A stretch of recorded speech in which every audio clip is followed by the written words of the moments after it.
Welcome to episode 23 of the Thicc Boi Hours podcast. We have myself and Q, aka Short Round. No Dodgy Yeti, aka Tyler Skaggs. He is out being, like Q normally is, a real life superhero somewhere up in northern Indiana, fixing stuff that needs to be fixed so people can live their everyday lives carefree. So, what have you been up to the past couple weeks, sir? Oh, you know, frozen pipes, all the cold winter, but everybody's heard enough about that. Other than that, I've been enjoying the new Monster Hunter update and getting my ass kicked by all the 10-star tempered monsters. New Hunter update. Tell me about it real quick. What's going on with the new update? So it is the 1 year anniversary. So starting the beginning of this week, which was last Tuesday, which would have been the 17th, they started their 1 year anniversary, so they're redoing all the events that they've done so far. All of the tickets come back, so you can get all the cool armor pieces. They added 9-star was the top monster that you could fight. They've added 10-star for all of the arch tempered monsters. They've got a new weapon, one of the fan-made weapons. So they do a contest just about every Monster Hunter game where people can draw a cool weapon and give it, a power and a cool design. And if they pick it, they will literally put it in the game. So uh, Oh yeah. one of the artists made it's like a giant mirror. Almost, it's a great sword great sword in Monster Hunter terms, but it's kind of like Guts' sword, the Dragon Slayer sword. It's just a big like hunk, but it's a mirror that's all shattered, and when you hit with it, the pieces will break apart and kind of make like a shattering effect, and then they all come back together, coalesce to the. It's pretty cool. Just lots more cool events and hopefully new monsters here soon. I know there's one in the wings a couple weeks from now. So You mentioned the player design thing. That is something I quite enjoy when a game or a we'll just say IP in general, intellectual property for people who don't know what IP is. Like Magic's done it with the old invitational tournaments. Now world tournaments allow the people that win to help design a card that comes out in future set. Um, I don't know if Yu-Gi-Oh did it more than once. I know there was someone who had cancer, and his Make-A-Wish was to help design a Yu-Gi-Oh card with Yuta Takahashi.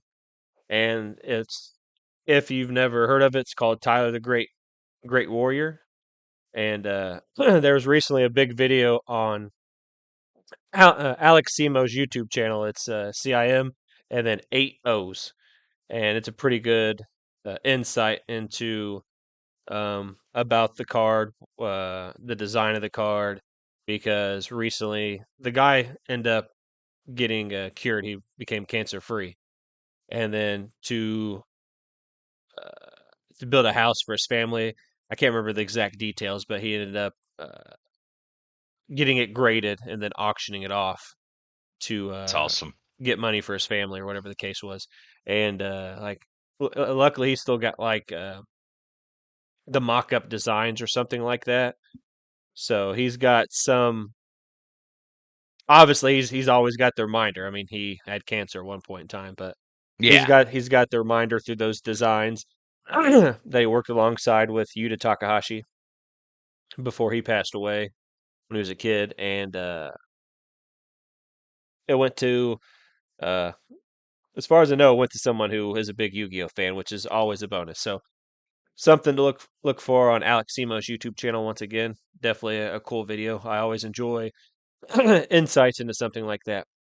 So as for myself, lots of interesting stuff on uh, my front, both good and uh, nerve wracking. We won't get to the nerve wracking details on live pod, but the other stuff we'll talk about some of that. I recently decided to research for Magic the Gathering judge again for year 2026. So I went and took the judge test. I can't really discuss the questions because I could technically get in trouble for it, but I passed the test.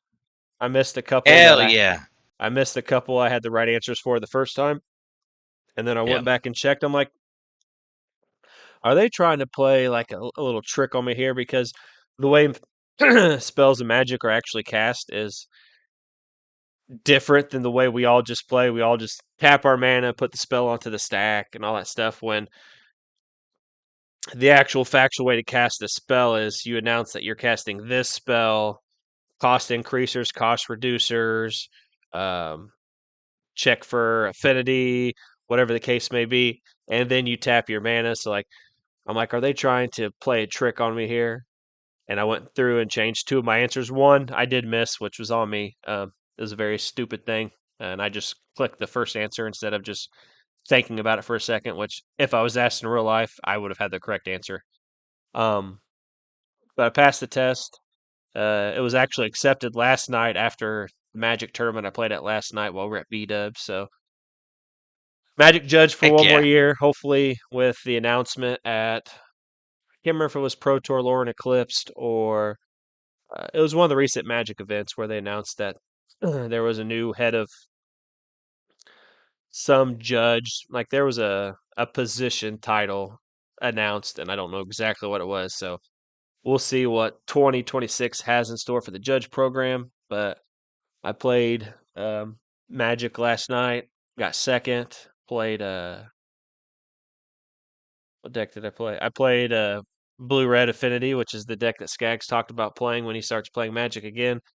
It Hmm. was, I would say it's my main deck, and I've literally never played it at a tournament because I built it. We started going. I'm like, I could just play this good, normal meta deck, just introduce myself as a good Magic player, or I could do the Chris thing.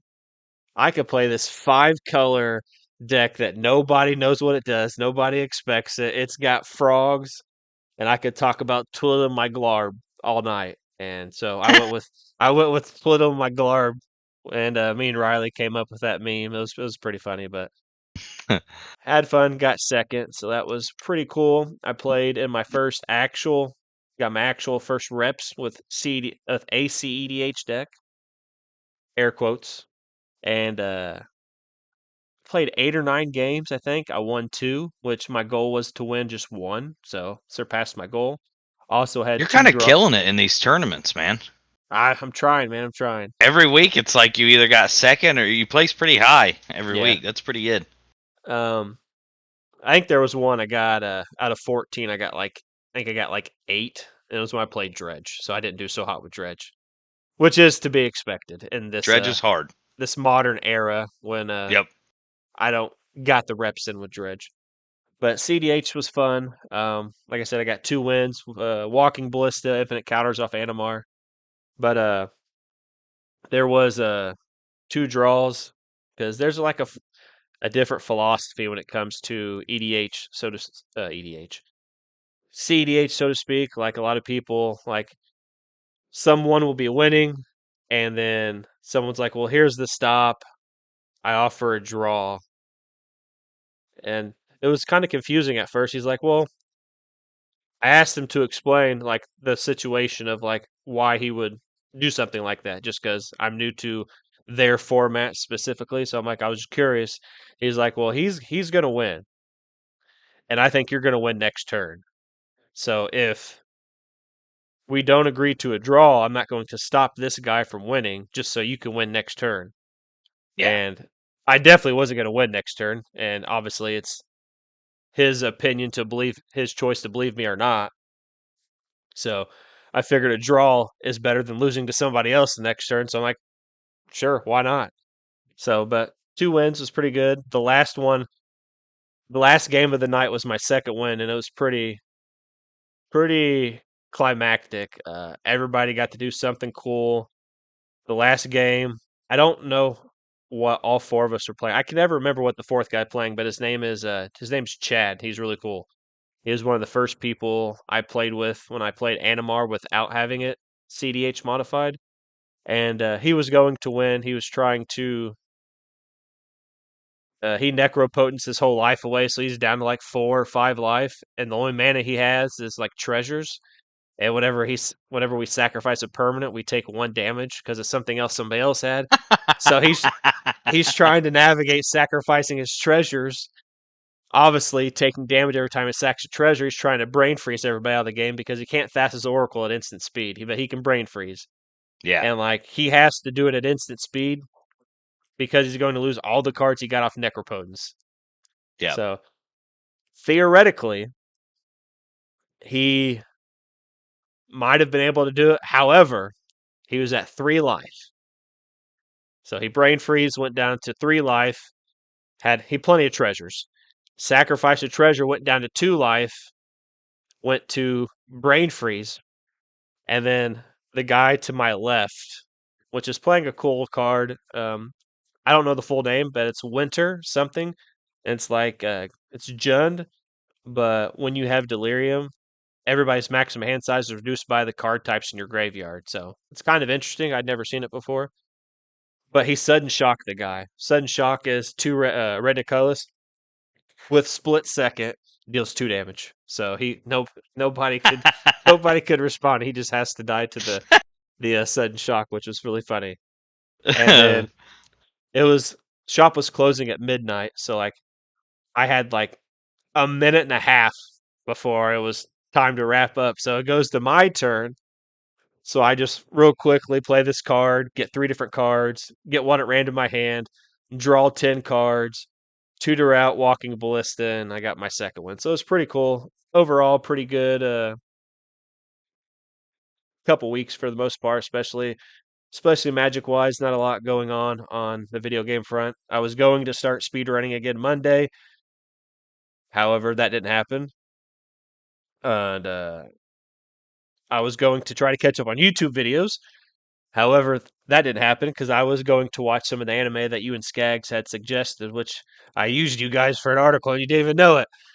So Yeah, I saw that. That's awesome. Blood everybody Blockade, dude. everybody liked the list, and I had even had a couple people suggest some other off animes I didn't know exist. Can't remember the exact names of them. I'll try to find them as we go throughout the podcast. But time to get into episode 23 of the Thicc Boi Hours. Okay. Shout out to Skags. We'll catch you in 2 weeks, brother. So, first topic on the agenda, I think we have to talk about what I consider probably to be, well, that popped up on the wrong side. The most important one, I want to talk about the Phil Spencer and Sarah Bond situation. So, on Fridays, when I go to play cards, I don't usually I wake up at night, check all my notifications, check social media, see if I need to do anything for the website because I control all their social media and stuff like that. I don't do that on Fridays. I wake up 4:30, get my stuff ready, meet at Dominique's house, and then we go either play there or out of town. So randomly in between one of the rounds, because my first round got over fairly quickly, and no, my second round. It was after my second round. Second round was over fairly quickly, so I just immediately go to Twitter. I see this big thing, Phil Spencer retiring. I'm like, what? And I see the headline, Phil Spencer's retiring, and I keep scrolling and I keep seeing people talk about Phil Spencer and Sarah Bond. I hadn't seen anything from Sarah Bond, and then I saw some headline Sarah Bond resigned from Xbox. So I want to read Phil Spencer's memo to the team. So this is entirely from Phil Spencer directly, CEO of Microsoft Gaming, whom I met last year at Summer Games Fest, which you see I post on social media picture that I've taken with him, met Sarah Bond, talked about gaming industry insights into different things. So I've had the chance and pleasure to be able to talk with both of them, and this is what Phil had to say. When I walked through Microsoft doors as an intern in June of 1988, by the way, I wasn't born yet, neither was Q. But 1988, I could never have imagined the products I'd helped build, the players and customers that we would serve, or the extraordinary teams I'd be lucky enough to join. It's been an epic ride and truly a privilege of a lifetime. Spencer said in a memo to Microsoft Gaming staff Friday, last fall I shared with Microsoft CEO Satya Nadella. For people who don't understand, he's kind of like Bill Gates. Like there's nobody above him at Microsoft. He is that guy. But he said last fall I shared with Satya that I was thinking about stepping back and starting the next chapter of my life. From that moment, we aligned on approaching this transition with intention, ensuring stability, and strengthening the foundation we built. Xbox has always been more than a business. It's a vibrant community of players, creators, and teams who deeply care about what we build and how we build it, and deserves a thoughtful, deliberate plan for the road ahead. Now, before I continue, a lot of us had thought for a while that like he was kind of not like getting to that point, but obviously he went to Microsoft as an intern in 1988. So he's not a young cat like we are. Like he's older. He's older than me. I'm older than you. So like he's like I don't know his exact age. If I had to guess, I would say probably 50s. I wouldn't. I don't think he's in 60s, but so he's been at Microsoft an awful long time, and so we've thought about him potentially retiring at some point in the near future. Anyways, like he done all these big moves for Microsoft and stuff, so we thought he would probably be due at some point in the near future. We didn't expect this year during micro. This is Microsoft's 25th anniversary, so we didn't expect this year. And if it was, stuff like this usually happens after like a big gaming event or something like that. But it happened on the proverbial bad news Fridays because a lot of bad news comes out on Fridays before the weekend. So we thought about it for a while because like Sean Layden was a big PlayStation guy. He ran PlayStation for a long time. He retired. Jim Ryan after him, he technically retired. We're pretty sure he got pushed out, but he technically retired. Um, Reggie from Nintendo, he retired. Doug Bowser also retired. I think end of last year or beginning of this year. But Doug Bowser from Nintendo also retired, and so now Phil retiring isn't an unlikely decision. I don't know, like we don't know like the definitive information unless like they're like, hey, we were being pushed out, so I retired, I resigned, whatever the case for Phil and Sarah. But Phil retired. He says today marks an exciting new chapter for Microsoft Gaming as Asha Sharma steps into the role of CEO, and I want to be the first to welcome her to this incredible team. Working with her over the past several months has given me tremendous confidence. She brings genuine curiosity, clarity, and deep commitment to understanding players, creators, and the decisions that shape our future. We know this is an important moment for our fans, partners, and teams, and we're committed to getting it right. I'll remain in an advisory role through the summer to support a smooth handoff. In his own internal memo, Satya Nadella told employees, I am long on gaming, its role center of our consumer ambition. As we look ahead, I'm excited to share that Asa Sharma will become executive vice president and CEO of Microsoft Gaming, reporting to me over the last 2 years at Microsoft and previously as chief operating officer at Instacart and vice president of Meta. Asha has helped build and scale services to reach billions of people and support thriving consumer uh, and developer ecosystem. She brings deep experience building and growing platforms and aligning business models to long-term value and operating at global scale, which will be critical in leading our gaming business into its next era of growth. And then in her first message, as in her new role, she states humility. She feels two things at once: humility and urgency in taking role as CEO. Humility because the TIS team has built something extraordinary over decades. Sharma said urgency because the gaming is in a period of rapid change and we need to move with clarity and conviction. I'm stepping into a work shaped by generations of artists, engineers, designers, writers, musicians, operators, and more who create worlds that have brought everyone joy and deep personal meaning to hundreds of millions of players. The level of craft here is exceptional and has been amplified by Xbox, which was founded in belief that the power of games connect people and push industry forward. Thank you, Phil, for his leadership in every platform. Thank you, Phil. Lost my place for his leadership and to every studio platform and operations team that built this foundation. We are stewards of some of the most loved stories, characters, entertainment, bring players, creators together, fun communities around the world. And then to finish off Phil's thing, because I'm reading this from an article. I should have just kept them all separate, but Phil finishes off. I'm also grateful to the strength of our studio's organization. Matt Booty, which also got promoted after Phil and Sarah are leaving Xbox. He was, I think his title was head of first party and like Blizzard, Bethesda, stuff like that. But he's being promoted. So Matt Booty, our studio's teams continue to build an incredible portfolio. I have full confidence in the leadership and creative momentum across our global studios.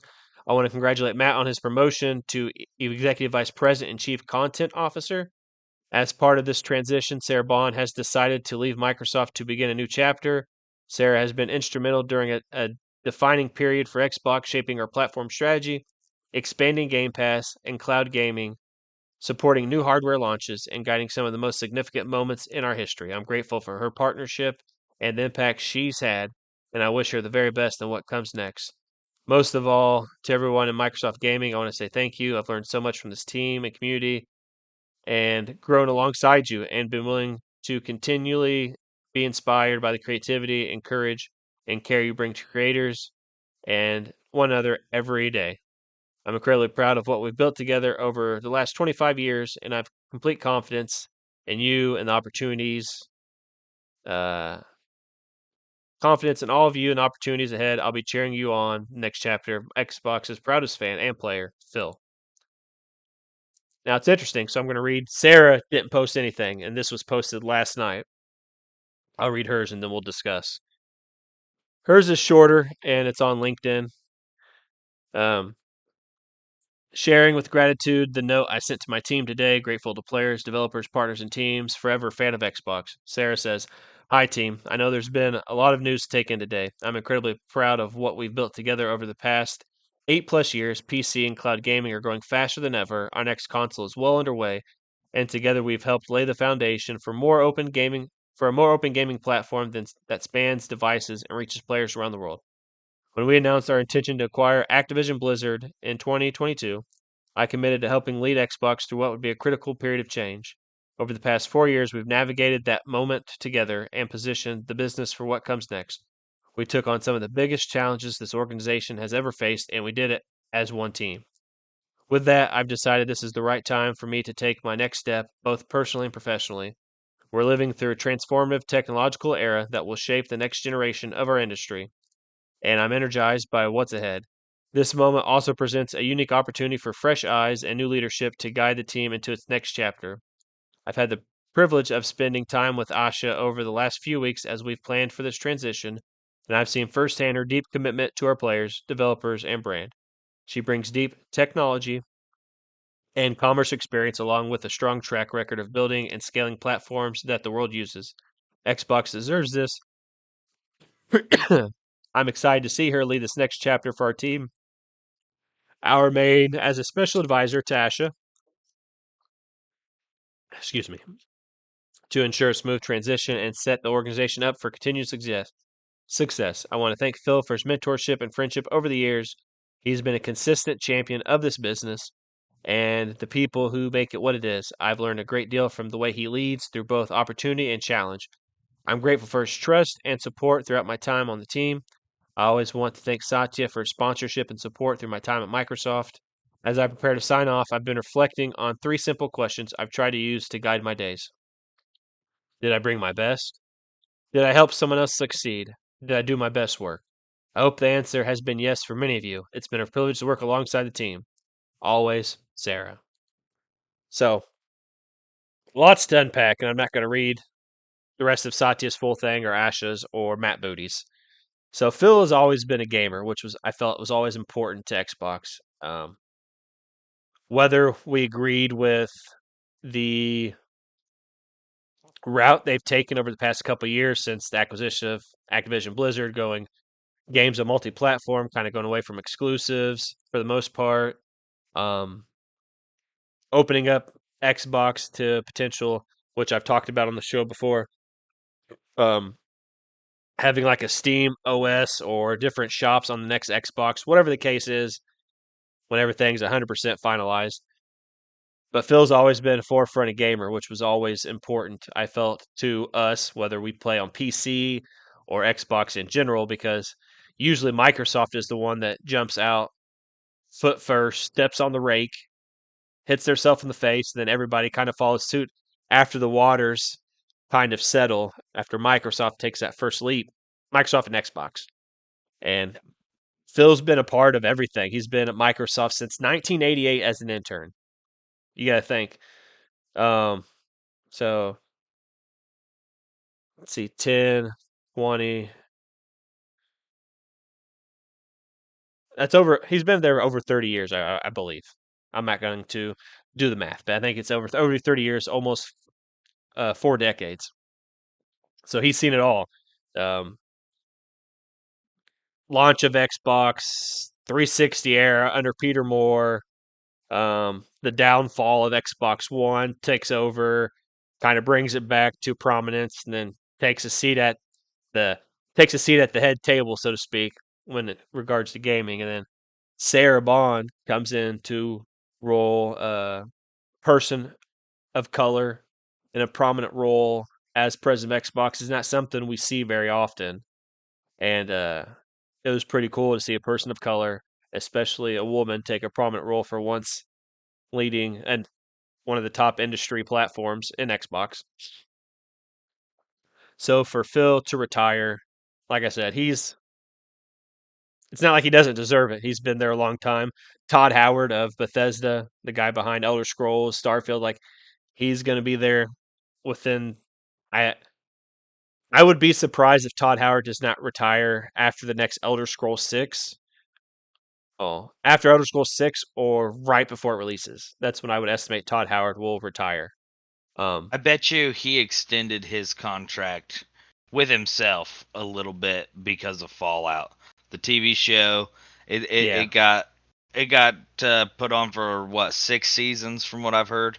So I bet you just for the sake of hanging around for that, he will probably hang around for that.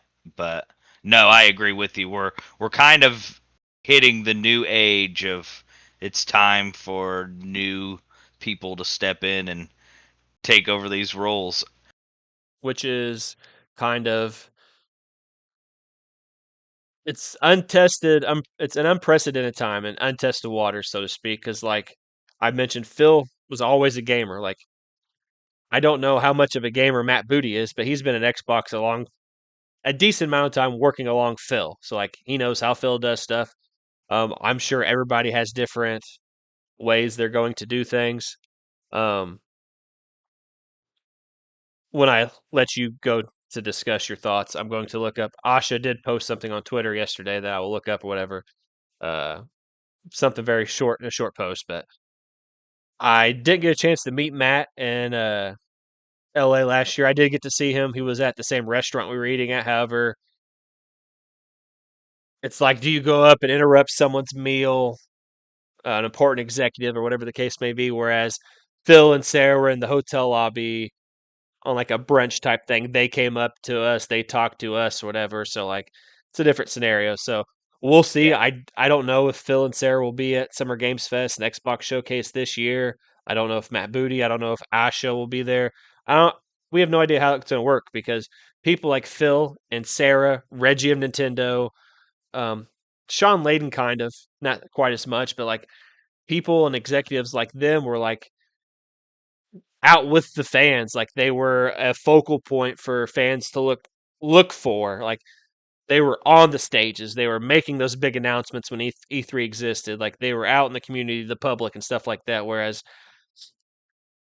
Asha, I don't know her gaming repertoire, so I'm not going to like throw any insults or anything like that. But just we can go based off the facts that we have. According to her LinkedIn, all of her positions are 4-year positions. So she's been climbing the corporate ladder for I don't have her LinkedIn pulled up right now, so I don't want to get too distracted, but um her LinkedIn, like I said, 4 years she's been climbing the corporate ladder. She comes from running a I don't know the exact thing, but it's something to do with Microsoft AI or something like that. So it makes a lot of people nervous because a lot of people, AI is a bad thing. So if she comes with no gaming experience, which I don't know how much of a gamer she is or anything like that, it's an unprecedented time to see what can happen if she's going to institute more AI in gaming, wherever the case may be. But when I find her post, I'll be able to talk more about that. And then Matt Booty, the one thing we know about Matt Booty is when they're going through the court case for the Activision Blizzard King situation, um, obviously a lot of emails, a lot of files got turned up because it's court, introduction to discovery, all the stuff got leaked, all the details of all this different stuff. There was internal memos from Matt Booty talking about buying PlayStation out of business was an exact Matt Booty quote in one of those leaked emails. So, you know, on that aspect, it's like he has the the go getter attitude of trying to help the system succeed, but it's like since he stayed, he's part of the regime of Phil Spencer. Like since he stayed, it's like, is he just going to quote unquote fall in line with AI, or is like does he have his own agenda of way he wants to conduct certain business aspects and stuff like that? So it'll be interesting to see. One thing I will note, and then I want to hear what your thoughts on this is, I will say in Satya Nadella's memo to the team and the people, in Asha's, I think it's Asha Andar, maybe. I will get her name in 1 second. I apologize.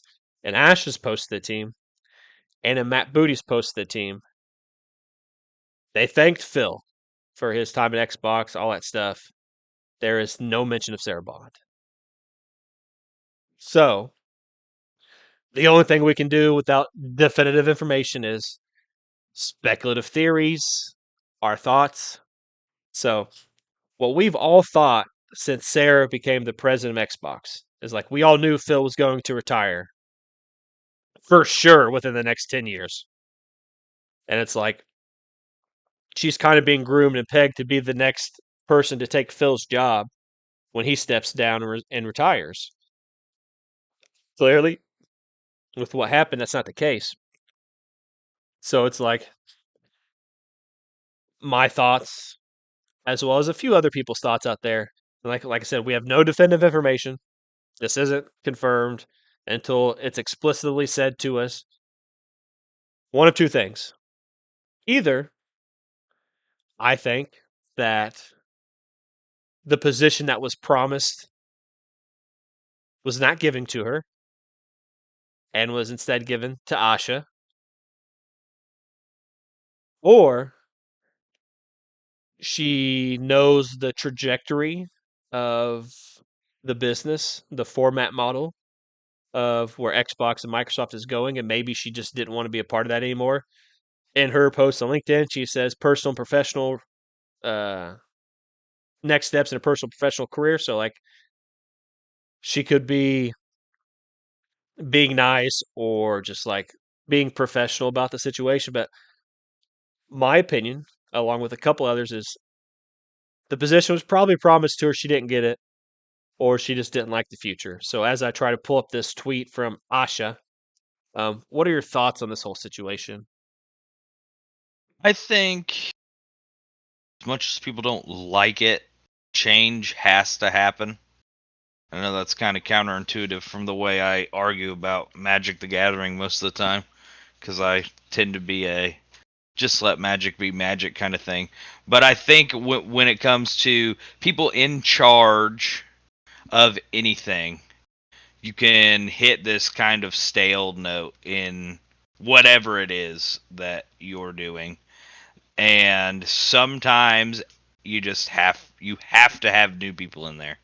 You know, the AI thing, I know a lot of people are scared about it. I don't like it any more than anybody else, but the fact of the matter is that it's here and it works well enough. It's not perfect, but it works well enough that I mean, you've got people who are literally dependent upon it on a daily basis now. Like They will ask ChatGPT what they should wear in the morning, kind of shit. So, no matter how much you don't like AI, no matter how much you want it completely gone, the future is AI, and as much as I hate it as well, games are going to be there's going to be some part of every single game from here on that AI had a part in. It's going to be the parts that people don't want to do, the code that takes way too long to write, and they'll just have AI do that. And then they have a person go back through and fix all of the AI's mistakes. So I think this is a smart strategic thing for Microsoft. It sounds like if I was understanding you from the article correctly, she worked with Instacart and things like that and kind of optimized a bunch of different websites that are now humongous websites and things, as far as I'm also understanding, mostly run by an AI systems. Um, that's just going to be the future. That's it's not something we can avoid Oh. anymore. I have her LinkedIn pulled up. So as you continue, these are what are currently uh, listed. So um, from 2017 to 2021, she was VP Product and Engineering at Meta. Okay. 2021 to 2024, COO of Instacart. Did I skip? Hold on, I think I skipped something. I did. Sorry. 2011 to 2013, 2 years, she was involved with marketing at Microsoft. Okay. 2013 to 2017, she was the CEO of Porch Group. I don't know what that is, but helped start and build the company. Led product, engineering, sales, marketing, operations. Not sure what that is. Like I said, 2017 to 2021, VP Product Engineering at Meta. CEO of Instacart for 2021 2024. 2024 to present, board member of Qpeng, a Fortune 200 technology platform and South Korea's largest e-commerce company. From understanding of what people have researched, it's kind of like South Korea's Amazon, so to speak. And Okay. then 2025 to present, she's a board member of the Home Depot. And then 2020. Okay, I see it now.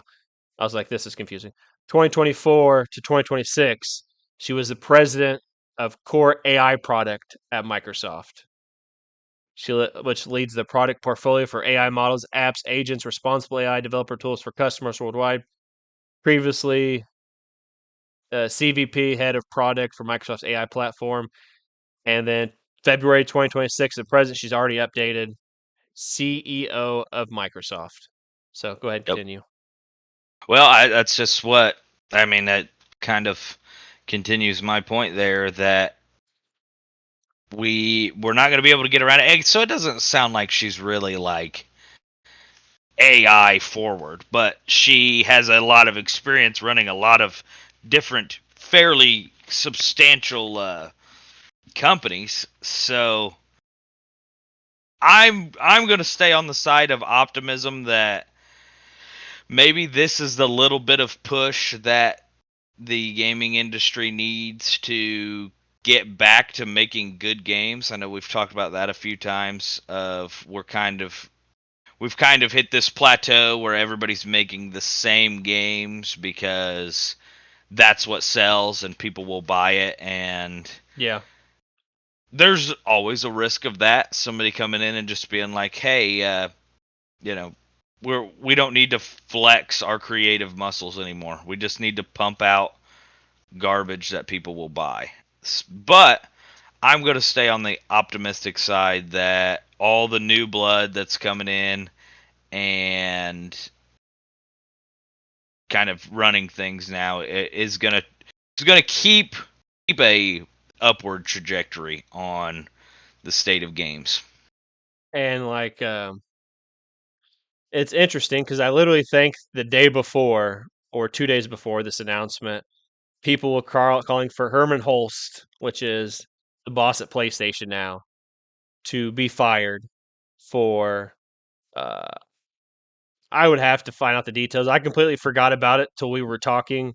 Should have found details, but like people, PlayStation, like I'm talking about console warriors with heads up PlayStation's rear end, were like big on for him to be fired for some reason. I can't remember exactly, so I don't want to speculate that on what I don't know. What I do know is AI is used many different things, and there's some okay aspects of it. For example, I know when we write articles, no matter what website you write for, articles get picked up by Google algorithm among other places. Two things. One is SEO, stands for search engine optimization. That is, for example, if if I write an article about Wolfie VGC's 2026 World's Championship team, I want to have the best keyword that if they type in that search bar, it's going to bring up my article on his team. That's kind of essentially how search engine optimization works. So, like, I'll be kind of specific and include it throughout my article. And then the next step is AI grab, which is the second part of how your article pops up. And that's key points that grabs from your articles that makes it pop up in people's algorithms and stuff like that. So SEO and AI grab is very important, and obviously it's ran by artificial intelligence, stuff like that. And like I'm not going to Yep. say I've never used AI because there's some situations where it is beneficial. Like for example, I'm not good on providing specific details when I run D&D campaigns. I've been teaching my girlfriend's daughter to play D&D. We've been playing D&D periodically on Sundays. So like if I want like the beige wall tapestry captures a glimpse of your eye and you see this little twinkle pop, like something like that. Like it helps me formulate my thoughts and stuff like that. So in Sure. those aspects, and I know it's going to make certain processes easier when it comes to gaming. But the point that really scares people is taking the jobs away from the artists, the writers, wherever the case may be. So if they can do it in the proper way, I do believe it's okay. However, I did find Asha's Twitter post. Her name is Asha Shar, by the way. Her first Twitter post, or social media post that I know of, says, "Today I begin my role as CEO of at Xbox. Here are my three commitments. 1. Great games. 2. Return of Xbox. 3. Future of play." And I will read her thing real quick because it's a short one. Asha Sharma's message to the team says, "Dear team, today I begin my role as CEO of Microsoft Gaming. I feel two things at once, humility and urgency." Some of this I've already read, but we're going to reread it. Humility because the team's built something extraordinary over decades. Urgency because gaming is in a period of rapid change. We need to move with clarity and conviction. I am stepping into work shaped by generations of artists, engineers, designers, musicians, operators, etc., and more who create worlds that have brought us joy, deep personal meaning to hundreds of millions of players. The level of craft here is exceptional and amplified by Xbox, which is founded on the belief that the power of games connects people and pushes industry forward. And like I said, she thanks Phils for his leadership to every studio platform, stuff like that. She says her first job is simple: understand what makes this work and protect it. That starts with 3 commitment. First, great games. Everything begins here. We must have great games beloved by players before we do anything. Unforgettable characters, stories that make us feel, innovative gameplay, and creative excellence. We will empower our studios, invest in iconic franchises, and back bold new ideas. We will take risk. We will enter new categories and markets where we can add real value, grounded in what players care about most. I promoted Matt Booty in honor of his commitment. He understands the craft and challenges of building great games, has led teams that deliver award winning work, and has earned the trust of game developers across the industry. Second, the return of Xbox. We will recommit to our core Xbox fans and players, those who have invested with us over the past 25 years.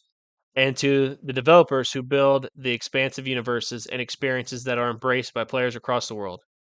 We will celebrate our roots with a renewed commitment to Xbox, starting with console, which has shaped who we are. It connects us to players and fans who invest in Xbox and the developers who build ambitious experiences for it.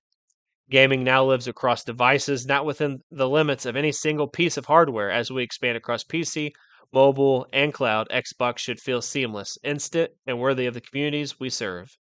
We will break down barriers so developers can build once and reach players everywhere without compromise. Third, future of play.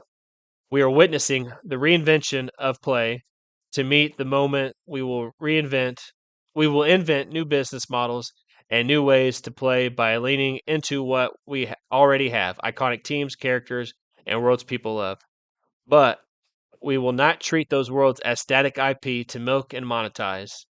We will build a shared platform and tools that empower developers and players to create and share their own stories. As monetization and AI evolve and influence this future, we will not chase short term efficiency or flood our ecosystem with soulless AI slop. Games are and always will be art crafted by humans and created with the most innovative technology provided by us. The next 25 years belongs to the teams who dare to build something surprising, something no one else is willing to try, and have the patience to see it through. We have done this before, and I'm here to help us do it again. I want to return to the renegade spirit that built Xbox in the first place. It will require us to relentlessly question everything, revisit processes, protect what works, and be brave enough to change what does not. Thank you for welcoming me to this journey, Asha. So, before your thoughts, I will give her a chance and see what she does. Obviously, change takes time or whatever the case. So whatever she has planned for the future and vision of her version of gaming and Xbox, we're probably not going to see it for a year, 2 years, 3 years. So I don't want to give her the time benefit of the doubt. I will say the cynical Chris in me says, doesn't that sound like the best presidential speech of all time? Says the right stuff, like exactly what you do when you run for government office. However, I will not let out the cynical Chris. I will give her the benefit of the doubt and let her see.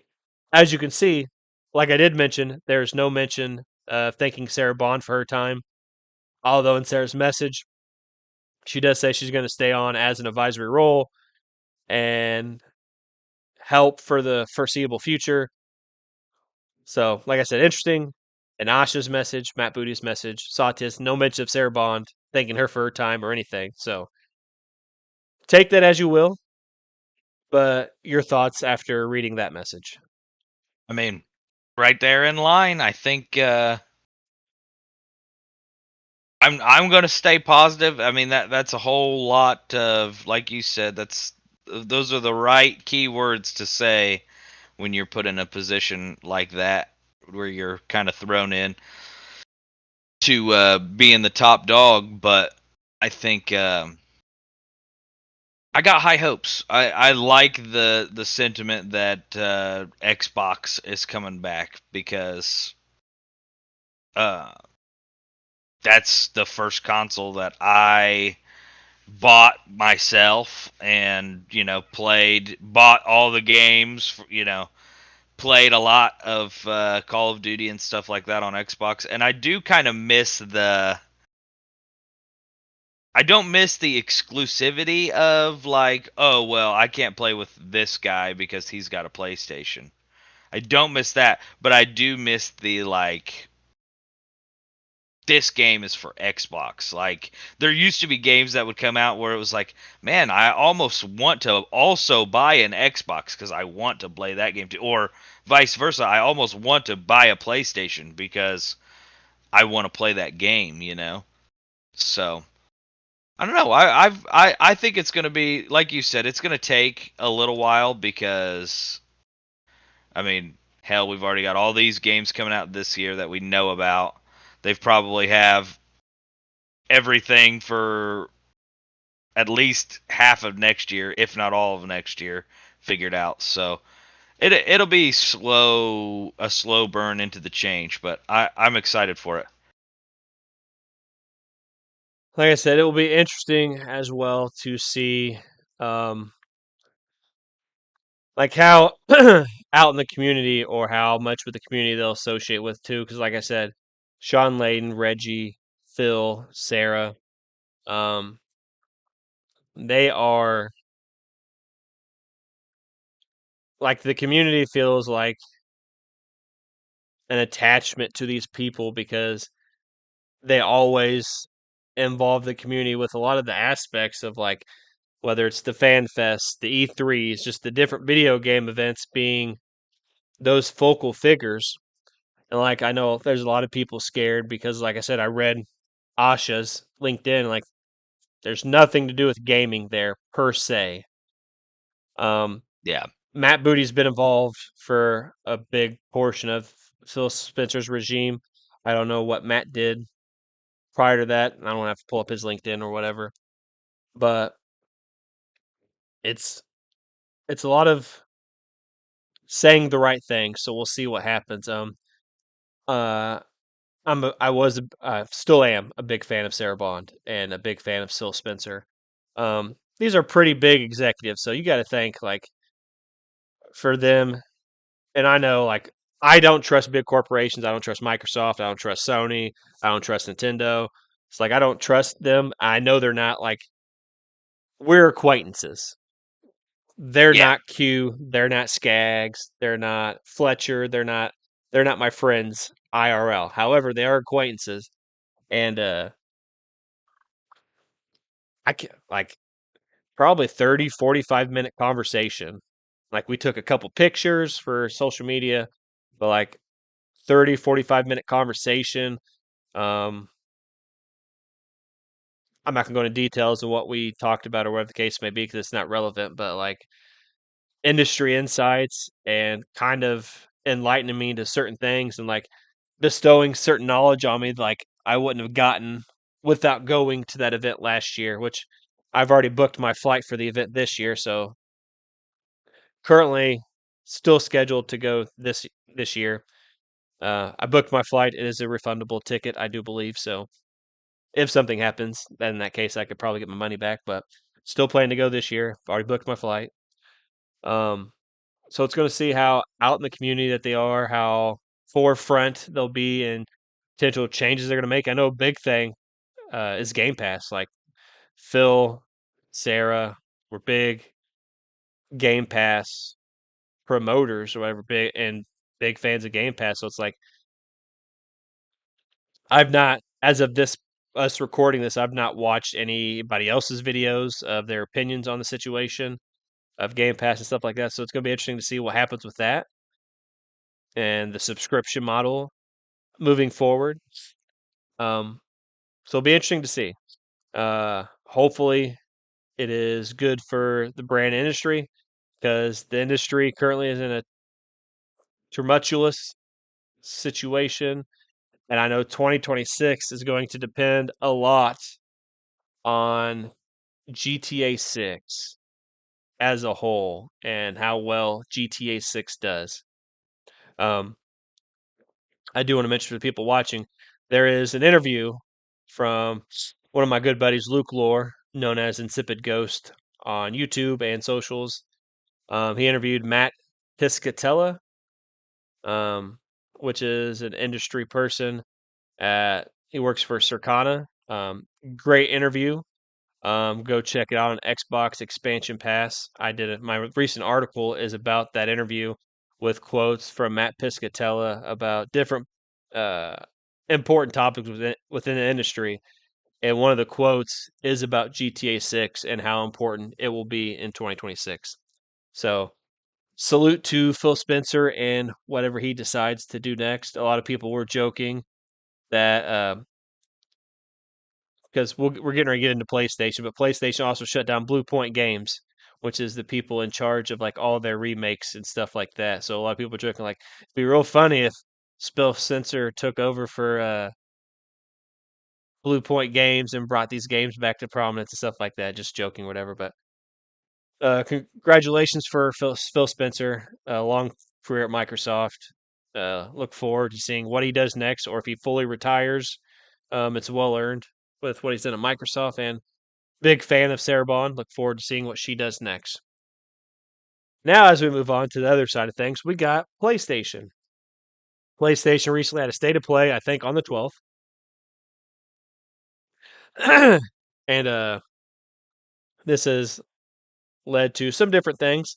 Recently, a lot of people have been calling for Herman Hulse to be fired, stuff like that. I don't know the details on that. Like I said, I don't want to speculate. But at this PlayStation State of Play, we got a few different things. I did not get a chance to watch it in its full form. Been super busy. But the announcements made God of War Sons of Sparta, which is a side scrolling spin off that got shadow dropped same day. A lot of backlash, or whatever the case may be, about this game. It is not liked within the community by a lot of people. One of the people that's been outspoken about it is David Scott Jaffe. If you don't know who David Jaffe is, he's the guy that made God of War, at least the original trilogy. Guy that made Twisted Metal. Did some other stuff I can't remember off the top of my head. He's the guy. He is one of the guys. God of War trilogy remake also announced. Then we have Castlevania Belmont's Curse, a new 2D Castlevania game was announced. Kena Scars of Cosmora kicks off the state of play. Saber Interactive announces a new John Wick game. Metal Gear Solid Master Collection Volume 2 finally frees Metal Gear Solid 4 from the PlayStation 3, which we didn't have access to that game till now. August release date. Ghost of Yotai Legends DLC will add 4-player co-op to the game in early March. Resident Evil Requiem trailer reveals Leon is, sadly once again, infected.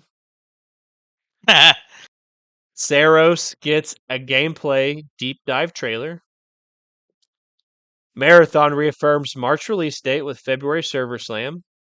For those out there who don't know what a Server Slam is, they'll have like an open beta or open trial where they just want as many people to get on the game as possible and slam as many people in the server to see how stable the server is. That's what a Server Slam is.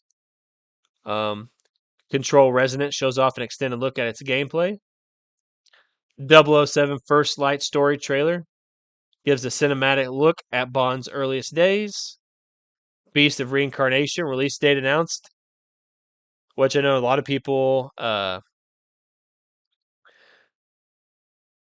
We'll talk about it in a second. Rev Noir is a new RPG from Konami, set in world shrouded in Lightfall. Konami trying to come back to its fullest form here. Castlevania, this new game. Suikoden and Starleap sometime this year. Star Wars Galactic Racer trailer confirms the return of another Phantom Menace character. Neva Prologue teases, that's the game's name, Neva Prologue, teases more of first adventure between Alba and Neva. Mena the Hollower gets gameplay trailer and a demo. Four Loop official gameplay overview trailer, defend against an alien threat. Pragmata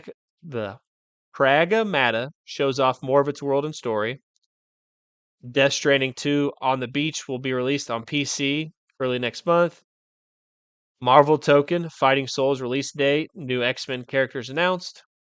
Rayman 30th Anniversary Edition announced, launches tomorrow, which it's already passed because this is from the 12th or 13th or whatever. So that is out. PUBG publisher Krafton finally reveals Project Windless, an ambitious open world action RPG from I'm so excited for that. Ubisoft's former Far Cry director. I have not seen anything about this, so that is interesting. I got some trailers to watch. Yeah. Dead or Alive new project teases the dawn of chapter awaits. Too bad it's not Dead or Alive beach volleyball. You know, my my young my young '90s and 2000s kids. We know about them jiggle physics. Laugh, laugh, hardy, har, har, har. Dead or Alive 6, the last round definitive edition of the 2019 title. Legacy of Kain Ascendance, the first new Legacy of Kain game in over 2 decades. 20 years is out next month.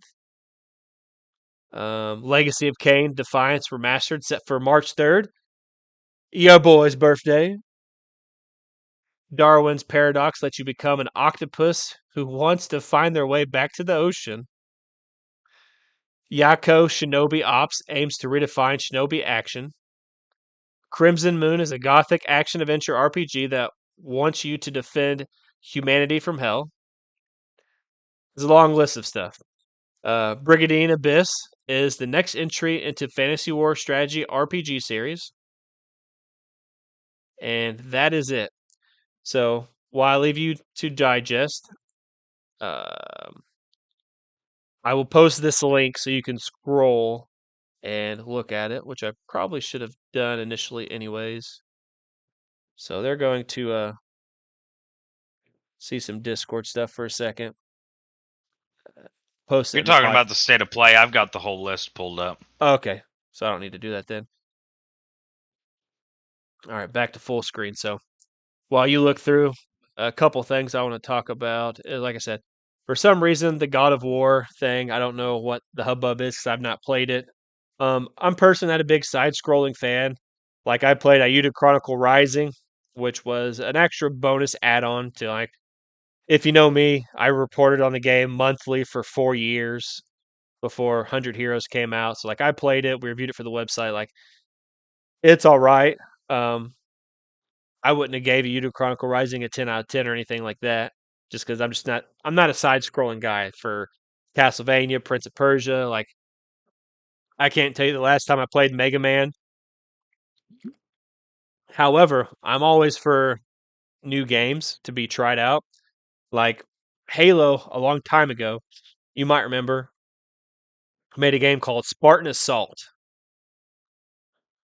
It was like a twin stick action shooter game, kind of like a vampire survivor style or whatever the case may be, but like not a normal Halo situation. So I'm cool with them trying stuff out. Like I said, I don't know exactly why people didn't like it. I've not watched videos, but I know a lot of people weren't happy with the state of play.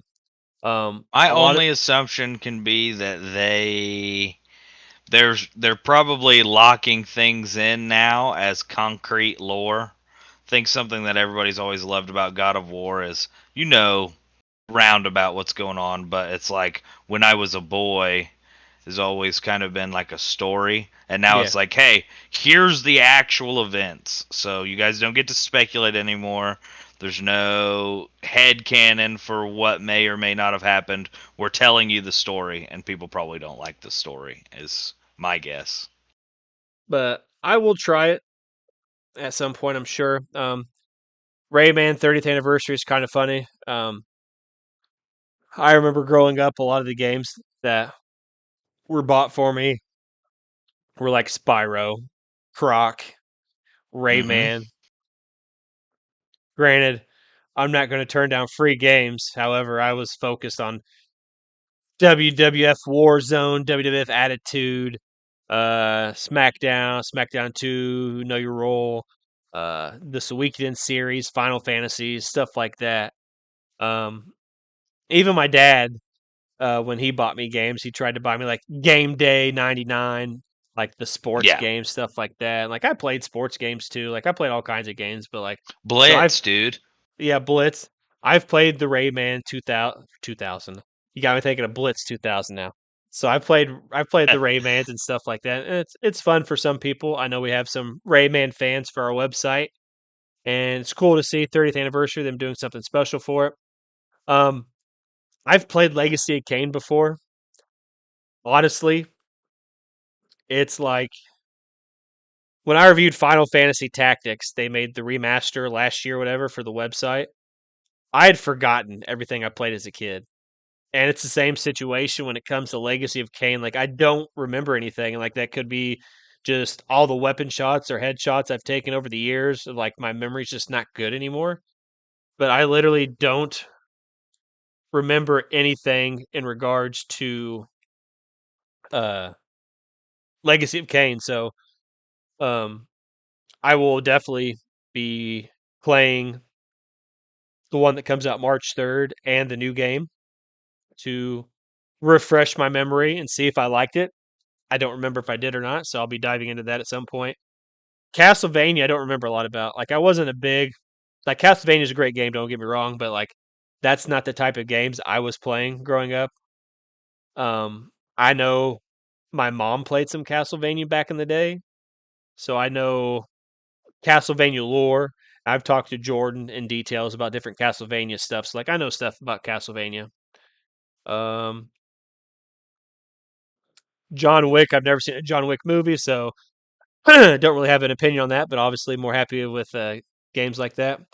But something I want to mention about Metal Gear Solid, the collection finally frees Metal Gear Solid 4. Something I want to see, and I don't know, possible or not. I've talked about it before. Like, I like Metal Gear Solid games. Stealthy shooter stuff, sneaking on up people, killing them. Like, that's always a fun genre of gaming.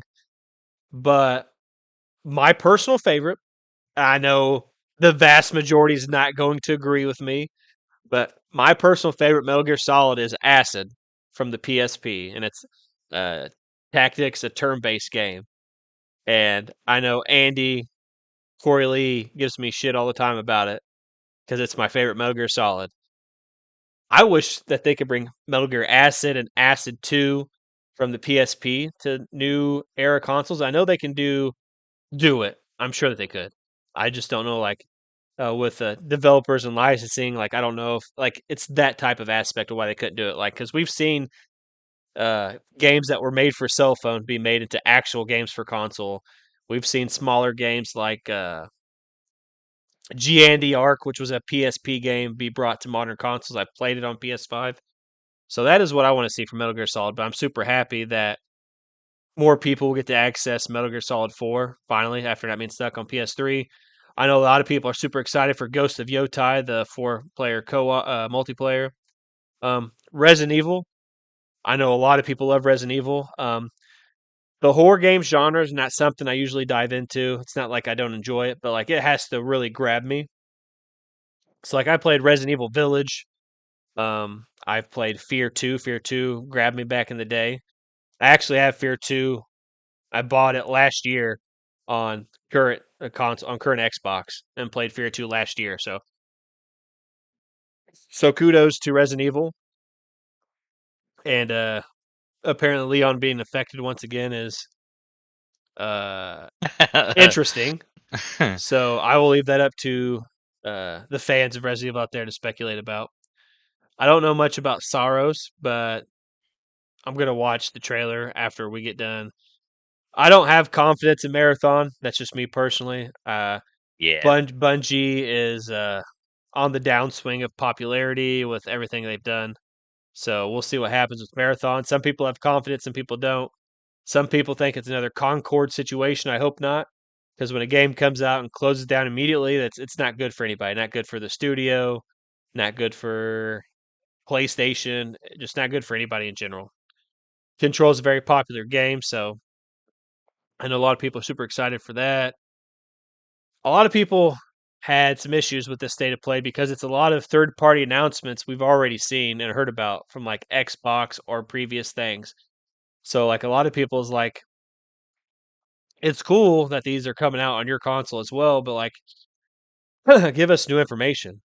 Like if Xbox announces something, we don't need to see it on PlayStation and vice versa. If Yeah. PlayStation announces something, I don't want to see it on Xbox. Like show us stuff we haven't seen yet. Thing I'm most excited for, and I don't know why, because I have lost plenty of my faith in Konami over the years, whether it's in regards to Suikoden or their other IP. Rev Noir is a new RPG from Konami set in World Strata Lightfall. So I love JRPGs. I love RPGs. Konami, granted, a lot of the people don't work on the Suikoden franchise anymore that once did. Um, Made my favorite video game series. So I am interested to see that what this RPG entails. Um, it's a new JRPG set in a world shrouded in lightfall, which is a natural phenomenon that brings death to those it touches. You unravel the mandate of heaven and weave together trends of hope in a brand new RPG experience. So that is Hmm. my standout from the PlayStation State of Play. I'm a unique gamer. I know a lot of people, God of War announcements, Star Wars announcement. Not the biggest Star Wars fan, however, Star Wars Galactic Racer is going to be interesting. I'm always down to try a new racing game. But Yeah, that game's gonna be fun. Like I'm I'm probably if you don't get it quickly, I'm gonna buy it for you because we're all gonna be racing all the time on Star Wars. but a lot of people are uh, fans of a lot of these different games. So like, it's not like the PlayStation State of Play. If I was to give it a score out of 10, which I can't give it a concrete score without watching the trailers, like this is air quote with an asterisk next to this number is like 6 or 7 out of 10. Um, that's with an asterisk next to it without watching trailers. Could be better. Um, obviously, like I said, it's like third party announcements are cool, but a lot of this stuff we've already seen. I can tell you if I see more 007 stuff at the next event, no matter which platform it is, if I see more Feast of Reincarnation stuff, if we get another event before that comes out, if I see more Pragmata stuff, I will not be a happy camper. Like, games look great. Super happy for those people. However, that would be the third or fourth time or fifth time we have seen some of these things. So, what's your thoughts on the state of play and these announcements? Uh, I liked the Project Windless.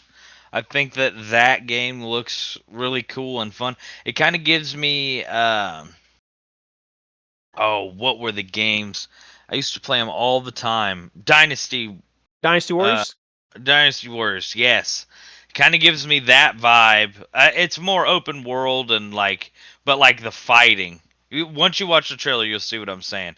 But I just remember having so much fun with games like that, and it looks like one of those games that's gonna come back, and you can just all you have to do is run around and punch things and kill things.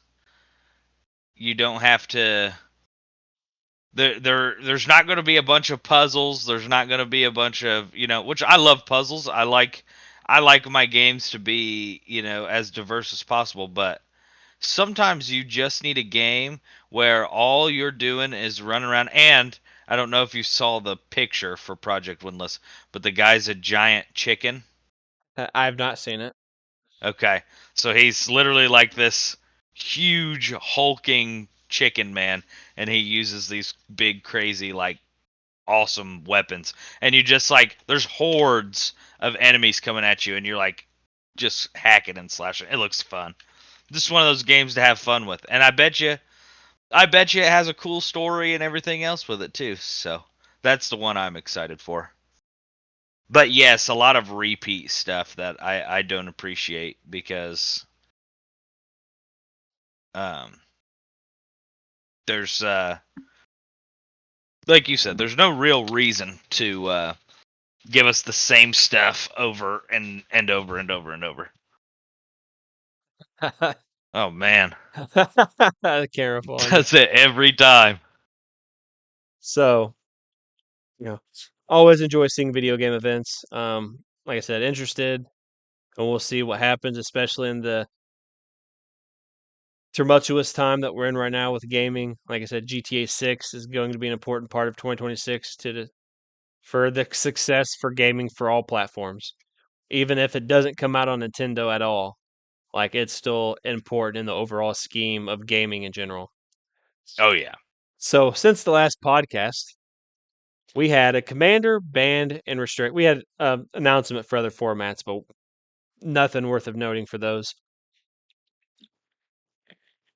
But we had a commander, ban, and restricted announcement as well. The announcement was Biorhythm is unbanned in Commander. Lutri the Spell Chaser is unbanned in Commander, but you still cannot play it as a companion. And they made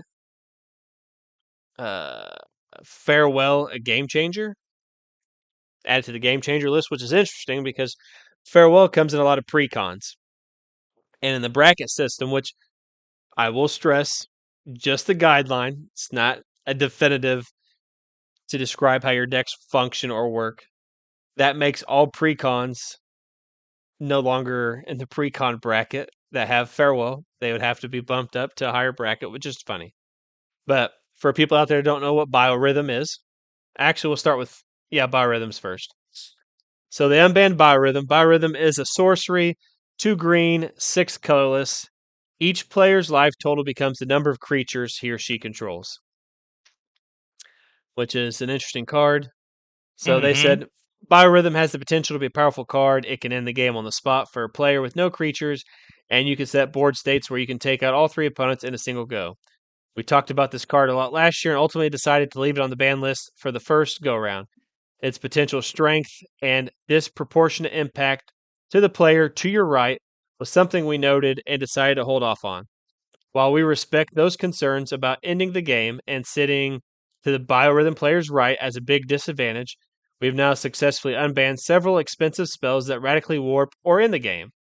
Worldfire in the days before the Commander format panel, Sway the Stars, and Coalition Victory. All those have ultimately turned out to be just fine. While Biorhythm is stronger, easier to set up, and yes, can make the game unsatisfyingly end, it takes enough setup, it has enough counterplay. Sorry, I should note that this is Gavin Verhey's article. I do want to give credit. Gavin Verhey is the head of the format panel at Wizards. So, lost my train of thought. All of it ultimately turned out just fine. While Biorhythm is stronger, easier to set up, and yes, can make the game unsatisfying, and it takes enough setup and has enough counterplay that it's far from an auto include. As a situational 8-mana sorcery, there are plenty of times where it is a weak draw. We accept that there is some risk here, but it's also a card with big moments that will generate some excitement. I personally can imagine a lot of games totally turned upside down in a memorable way as Biorhythm resolves and suddenly the game has changed. It makes for a very memorable experience as long as it's not happening too often. Like all of the previously unbanned cards, this will immediately be put on the game changer list as well, where it belongs. This card quite definitively changes the game. Then they unbanned Lutri the Spell Chaser, which I know you know this card because I had a modern deck with this as my companion. Lutri is hybrid blue red, 2 blue red pips, and a colorless. So for 3 mana for a 3/2 legendary creature, it's an elemental otter. It's a companion, meaning it has a deck building restriction for people that don't know how companions work, and your deck has to follow the restriction. It sits as one of the slots in your sideboard, and you can pay 3 mana to put it into your hand. Whereas originally you could just cast it for its mana cost from the sideboard, which they updated the companion rule a while back because that was pretty strong. So pay 3, put it in your hand, then you can cast it. So when companions first came out before the set even released, Ikoria. Was it Ikoria? Yeah, Ikoria. Yes. They instantly banned Lutri in Commander. It's been banned the entire time, not been able to be played. It was So banned before that set came out, wasn't it? I yeah, banned before think the they set came out. pre-banned it. They Yeah. banned it as soon as the spoilers for it. Yeah. As soon as the official spoiler came out. Lutri the Spell Chaser's banning has always been a quirk. I was there in the room the day we first discussed how Lutri would need to be banned in Commander immediately, and how we'd have to talk to the Commander Rules Committee at the time to get that sorted out. Lutri itself is far from too strong of a card in the game of Commander. However, the problem is that if Lutri is legal as a companion, every deck, because Commander, you have your Commander, Color Identity, you have single copies of every card in the deck that's not a basic land. And that's essentially the deck building restriction. For people that don't know, is each non-land card in your starting deck has to have different names. So you can technically have outside commander when it is your companion. You could have uh, non-basic land extra copies, but commander 1 copy of everything. It's not non-basic. It's not non. That is a basic land. Non-basic. You get what I'm saying. But Lutri itself is far too strong of a card in a game of Commander as a companion. However, the problem is that if it's legal as companion, every deck for the rest of time that has a blue-red color identity should have Lutri legal as a companion. For people who don't know, is there is no sideboard in Commanders. Like, can't really play the Wish cards. There are cards that you play stuff from outside the game, which counts as cards in exile. So there are avenues, but there's no sideboard. So there's absolutely no downside to playing Lutri as your companion. We don't want blue-red decks to have access to an extra card in every game of Commander for all of time. And it's not like that color combination that needs the help anyways. Blue-red's really good color combination. Nor have players He who don't actually have said that? Yeah, it says right here.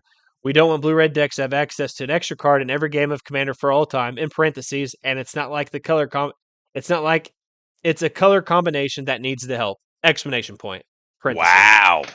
Very Nor nice. nor have players who don't have access to Lutri get told they have to play Lutri. It's a really undesirable outcome to add a card that shows up at that level of ubiquity.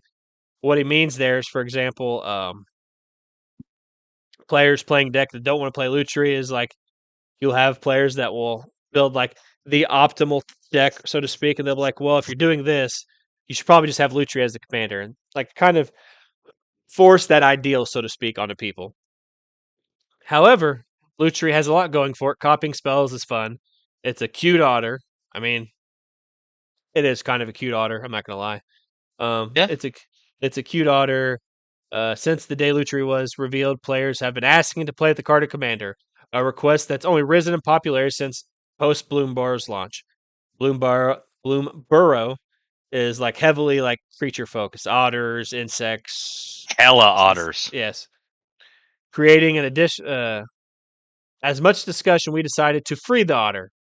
So today we're creating a new designation, banned as companion. It's exactly as it sounds. Lutri can be used in the deck, but not as a companion. Creating additional lists is something to be very careful about. There have been plenty of discussion in the past about dangers of banned as a companion list. It's one more list you have to track and adds complexity among other reasons. However, today we're largely doing okay. We're largely okay doing it for Lutri for two big reasons. First, if someone says they're going to have Lutri as their companion, it's an easy thing to fix. You just say, "Hey, did you know you can't do that?" And it likely changes what their deck is doing very little. Because you're Yep. playing blue red, you're already probably copying spells, spell slinging Yep. anyways. This is different from something being banned as commander, where suddenly someone's entire deck is invalid. Yes. Second, unlike Legends, writ this is jargon. Second, unlike Legends writ large, we are we aren't really planning to tap into the companion mechanic much more. Whereas they obviously will, for the end of time, make more legendary creatures. And all the other ones we currently have are fine. It's not like you're going to need to monitor another list that oscillates. The list is, and likely will remain forever, just Lutri, banned as a companion. And once That's again, kind of cool. if you companion it, it's very easy for a player just to point out it doesn't work. The failure case here is minimal. Now, don't take this to mean we're likely to implement a ban as commander list in the future. This is a unique case and a solution for an otter people have been waiting for. Speaking of unique cases, we are breaking out of normal protocol of moving cards from the ban list to the game changers list when they're unbanned for Lutri. Because the card was banned solely due to its strength as companion and doesn't apply here, there's no reason to gate it as a game changer. So Lutri is finally free. We hope you enjoy playing with the Spell Chaser. Additionally, there are 3 other cards we discussed quite heavily. These cards are not being unbanned today, but we welcome your feedback on whether you think they should be unbanned in the future. First off, a card I've played in Modern, Sundering Titan. For those of you who don't know what Sundering Titan is, it is a artifact golem. It's a colorless 8 mana drop creature for 7/10. When it enters the battlefield or leaves the battlefield, choose a land of each basic land type, then destroy those lands. So, forest, mountain, plains, swamp, island. If you have an island, we'll just say if your opponent has everything but an island, you have an island, you have to destroy your own island. It counts for lands in play. If someone just has like a mountain forest, you'd only destroy those 2 land types. But Sundering Titan was banned at a time where you would play it, find a way to repeatedly blink it, say, for example, did I Navigator, and absolutely ruin everybody else's mana base. Commander has come a long way since then, and getting into those kinds of board states happens a lot less often. And while land denial is never the most fun, I enjoy it personally, but that's just me. Love it. It's possible that now actually is a time of punishing ramping mana bases full of triomes and dual lands is actually a bit heroic. Yes, it actually says that. Additionally, That's awesome. Sundering Titan is in a kind of funny spot because the bracket system sets up some nice guidelines against land denial. It would be a game changer, eliminate from appearing in bracket 2 and below, and if you're planning to repeatedly loop or blink Sundering Titan regularly, that kind of land denial strategy is not something welcome in bracket 3. For all these reasons, we've considered unbanning this card. However, with all that said, the fact remains that this card can be really quite unfun. While a lot of players are using brackets, plenty don't. And that means this card could just show up in a lot of tables and cause frustration in games. It is powerful land destruction, which is perhaps the most hated mechanic in all of Commander, and as a colorless artifact, it can go in any deck, be ramped out. If it goes wrong, it can really go wrong. So we decided not to touch it in this go-around, but we'd love your thoughts. Second card, Iona Shield of Emeria, which got banned when they unbanned Painter Servant. Painter Servant, for people that don't know, is a scarecrow. I think it costs 2 mana. When it comes into play, you choose a color. Every card in play, not in play, in your deck, in your hand, is that color in addition to its other types. So it combos with a card called Grindstone, where you essentially mill out their deck. Could also combo with this card. Iona Shield of Emeria is a 7/7 for 3 white and 6 colors flying. As Iona Shield of Emeria enters the battlefield, choose a color. Your opponents can't cast spells of the chosen color. I know Quentin is familiar with this card because I played it in Battle of Wits. What I would do is if I was playing against a monocolored deck or a dual colored deck, I would play Gifts Ungiven, which ironically is a game changer commander recently unbanned. We talked about it a Mm-hmm. while back. And Gifts Ungiven says you can choose up to 4 cards with different names. Your opponent chooses 2 of those cards to put into the graveyard. The other 2 go to your hand.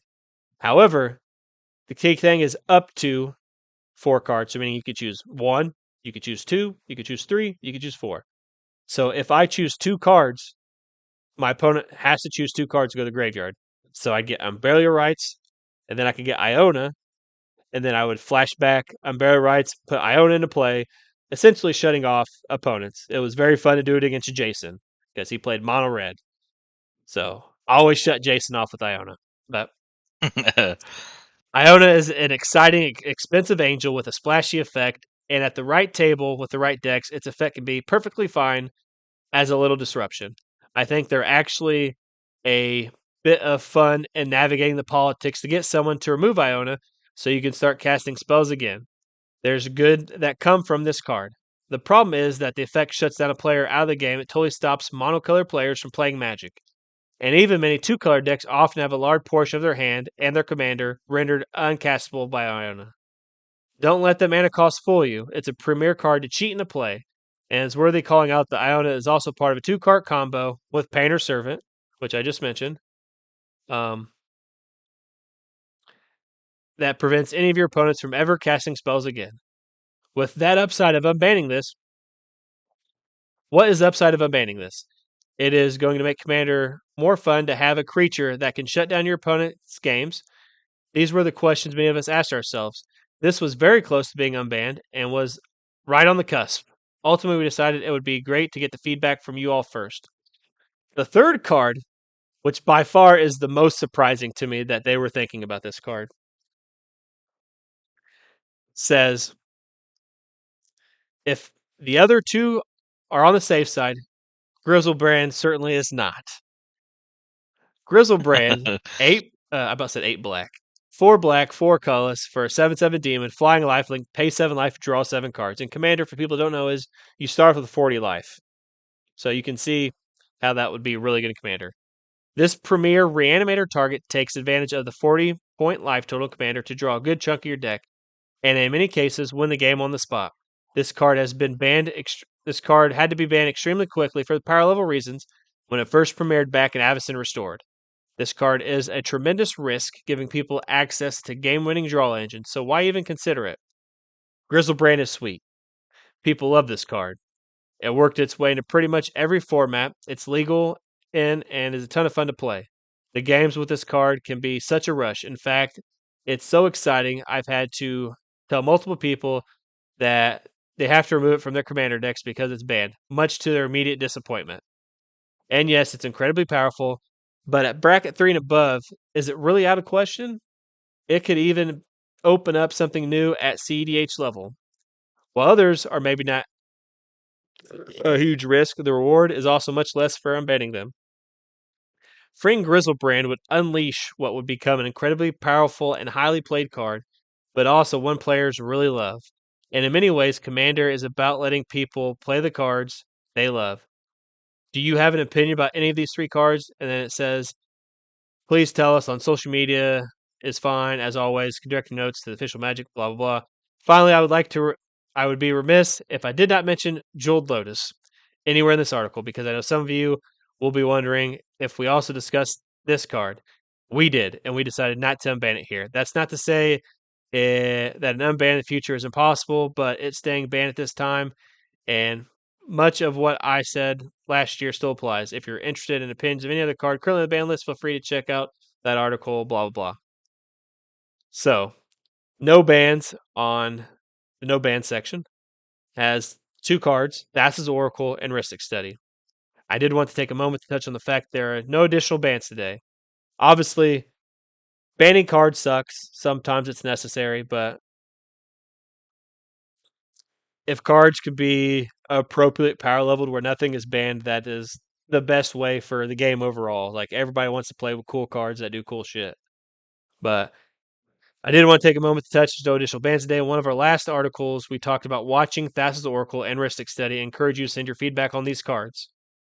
We haven't seen anything close enough to a volume indicating these cards should go. Thassa's Oracle seems mostly enjoyed by the competitive community while not showing up much outside of the highest power levels of the bracket system. The case seems mostly closed on that one, but things could change. Rhystic Study is, of course, very powerful and a nuisance for many, especially in competitive Commander, but also a card many people love. I almost bought one last night. However, it was kind of pringled. It was foil, but I don't want to put the work to straighten out a card if I'm gonna pay $50, which technically I'd store credit anyways. But Rhystic Study, of course, very powerful nuisance for many, especially in competitive Commander, but it's a card people love. We'd have to see some pretty serious signs of public opinions change before touching that card. The bar to ban a commander is quite high. To ban a card in Commander is quite high, and I wouldn't expect any action to be taken if things remain on the current trajectory. With that said, we will continue to watch Rhystic Study and welcome your feedback. Commander banned and restricted updates in 2026. There are a couple more things we want to share before winding down. First and foremost, you might notice that this announcement coincides with one for all their formats. That is not something to expect going forward. It's just how timing landed this time, but in general, Commander gets to operate on its own schedule. Second, unlike last year, we're not limiting ourselves to just one ban restricted update window in a year. If we decide we want to do something such as unban a card, we can come back later this year and do it. That's not to say we necessarily will, and we're not withholding any changes we wanted to make today, but based on your feedback, we have that option. Please be sure to share your thoughts on the cards and stuff we share today. In the actual other announcement, they also announced that Farewell is now a game changer. I think that was the only card announced. So, very interesting to see. I was most shocked that they even talked about Grizzlebrand. Um, some of it makes sense to try to, change CDH a little bit. But first and foremost, the thing on the forefront of their mind is not CDH, it is Commander. To me, I've always stated EDH is just one format. There's no CDH to me. However, I will abide by CDH people, how they talk, all that, whatever case may be. But Farewell being put on a game changer is interesting. It does kind of warp games in certain aspects. It's interesting because Farewell was a board wipe that comes in a lot of precons. So now bracket 2, which is the pre-con bracket, um, you kind of immediately have to take farewell out of those pre-cons and slot something else in. So my Final Fantasy Tide is pre-con, quote unquote. It's not bracket 2 anymore. But I'm interested to get your thoughts. We got Biorhythm unbanned, Lutri unbanned, Sundering Titan, Iona, I Grizzlebrand talked about, and then they changed that they don't have to have one announcement a year. They can have whatever they want. I think that out of everything is the best thing that I've heard.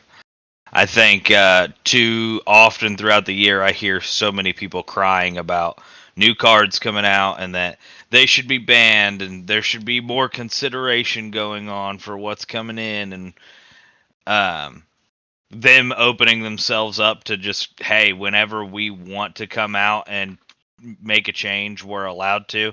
I think that that's what they always should have been able to do. At any point in time, Wizards, when you're making the game and you have the cards and you're putting out the cards, at any point in time, you can put your foot down and say, "Hey, we play tested the shit out of this as best as we could." In big quotations, but we didn't realize that it was, going to change everything this much. So we're doing a takesy backsy, and I think that that's good. I think that I was always wondering what their angle was with this. Well, we're going to add different tiers and different levels to Commander. So, people can play against each other. I was like, well, the balancing thing doesn't make sense to me because I'm going to play whatever deck I want to play anyway. The whole point of Commander is to build something fun that you like to play. And I don't see a whole lot of people like when I play Commander with my friends or people that I want to play Commander with. I don't really go in and just try to jump into a pod because even though you do have the restrictions of like here's the levels of the decks, all it takes is somebody to lie to you. And then what? You sit down and you start playing, and you're already in the middle of a game, and you say, "Oh well, that's not the level deck that you said," and you just pick all your shit up and leave. Like that's not what I'm trying to do.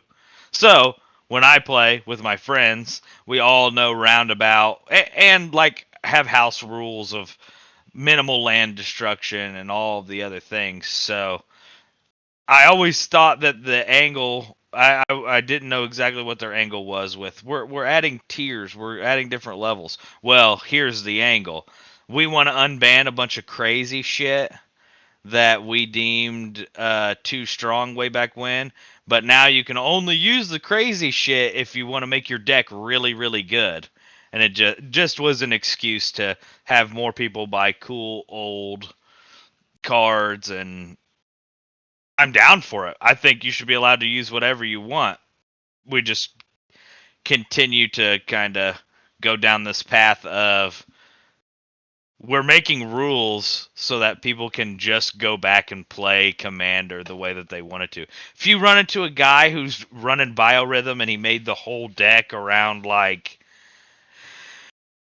removing everybody's board state, getting a shitload of mana, and then killing everybody in turn 3, well, you only had to play 3 turns with the guy, and then you don't have to play with that guy anymore. I mean, that's how that goes, and that's part of it. So As I someone think, who's sorry, go ahead.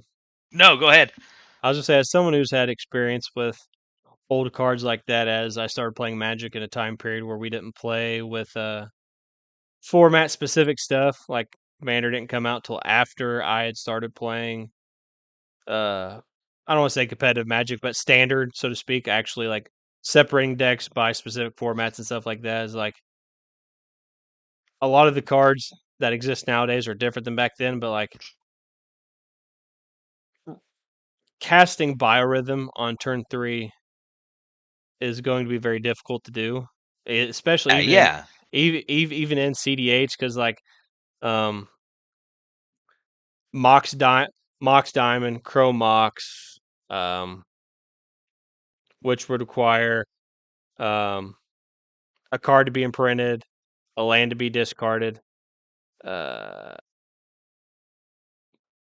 play land. So Mox Diamond, Crow Mox, land, spell, another land for turn.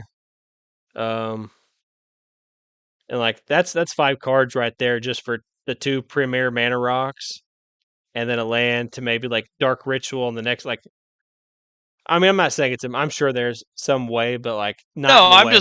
I just was using that as Yeah, an example of, like, people do build decks to do stuff exactly like that. yeah, Where I wouldn't put it past even you to be like, I built this whole deck around biorhythm. There's not a creature in here. All I'm doing is slamming down fucking lands and removal. And hopefully I hit right on the right point where I've got enough mana on board and enough removal in my hand that I can board wipe, send the indestructible creature back to somebody's hand, and biorhythm. And, well, I guess you'd have to have at least one creature, but you I have your mean, commander. unless I So, want it to be a draw. yeah, that's true. But But, it's interesting to see. I'm happy that they're not holding yourself to one announcement per year. Um,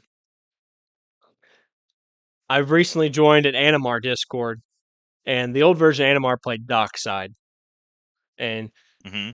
a lot of the ways that Animar functions, even my older version, is I have the ability to bounce stuff back to my hand. So bouncing Dockside over and over and over, getting treasures. Like, I'm fine with Dockside staying banned.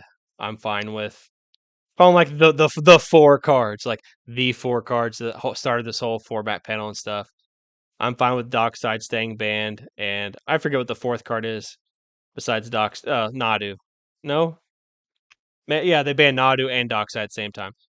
But like Mana Crypt and Jeweled Lotus is like you can only play Mana Crypt in Vintage, and it's restricted to 1 copy. There is, I will call it a meme deck, but you can play Jeweled Lotus in a Legacy deck and benefit from the mana. But it's convoluted, requires doubling queue because mana. Jeweled Lotus only gives you mana for your commander. However, in Legacy, obviously you don't have a commander, so you double the mana that you have in your mana pool with doubling cube, and the doubled mana no longer is restricted to commander mana, which is interesting process on that ruling. The thing I'm most excited for is I'm a big fan of Lutri. People have been wanting to play with this card for a long time. Um, I'm fine with Band as a companion. I don't think they need to be bringing Band as a commander back. Another list to manage. I don't think that's necessary. Lutri is a cool card. I built a modern deck a while ago, and to have essentially like a modern commander deck and play like some cool cards I probably wouldn't have played otherwise. Like the card I gave Skags jabs for all the time was that Gaia drone card, like the red blue black planeswalker that had dealt with corruption counters that I said wasn't any good. And I'm like, well, I'm gonna give it a chance. I'm gonna play it in this random Lutri deck and stuff like that. So it's cool to see. Like I said, I'd rather cards not be banned versus be banned, Yeah. and not limiting themselves to once a year, I think, is a good step moving forward. I do think they need to be careful when putting cards like Farewell onto Game Changer list that are out in precons, but we'll see what happens in the future. One of our last topics here. What do you think it's about? It's got to be about Pokemon, dude. You are correct. So recently, it was originally leaked and then confirmed that we are having Pokemon. Pokemon Company Group reveals 2026 Pokemon Day plans, includes Pokemon presents video presentation to celebrate 30 years of the brand. And with that, Pokemon Fire Red and Leaf Green were announced to be coming to Switch and Switch 2. And it says, in addition to Pokemon Presents, the Pokemon Company Group today announced the Pokemon Fire Red Leaf version 2004 remakes of Pokemon Red and Green video games were originally released in 1996 are coming to Nintendo Switch and Switch 2 system on February 27th. Originally launched on the Game Boy Advance system in 2004, they'll be coming to those systems as download exclusive titles to celebrate 30 years of Pokemon.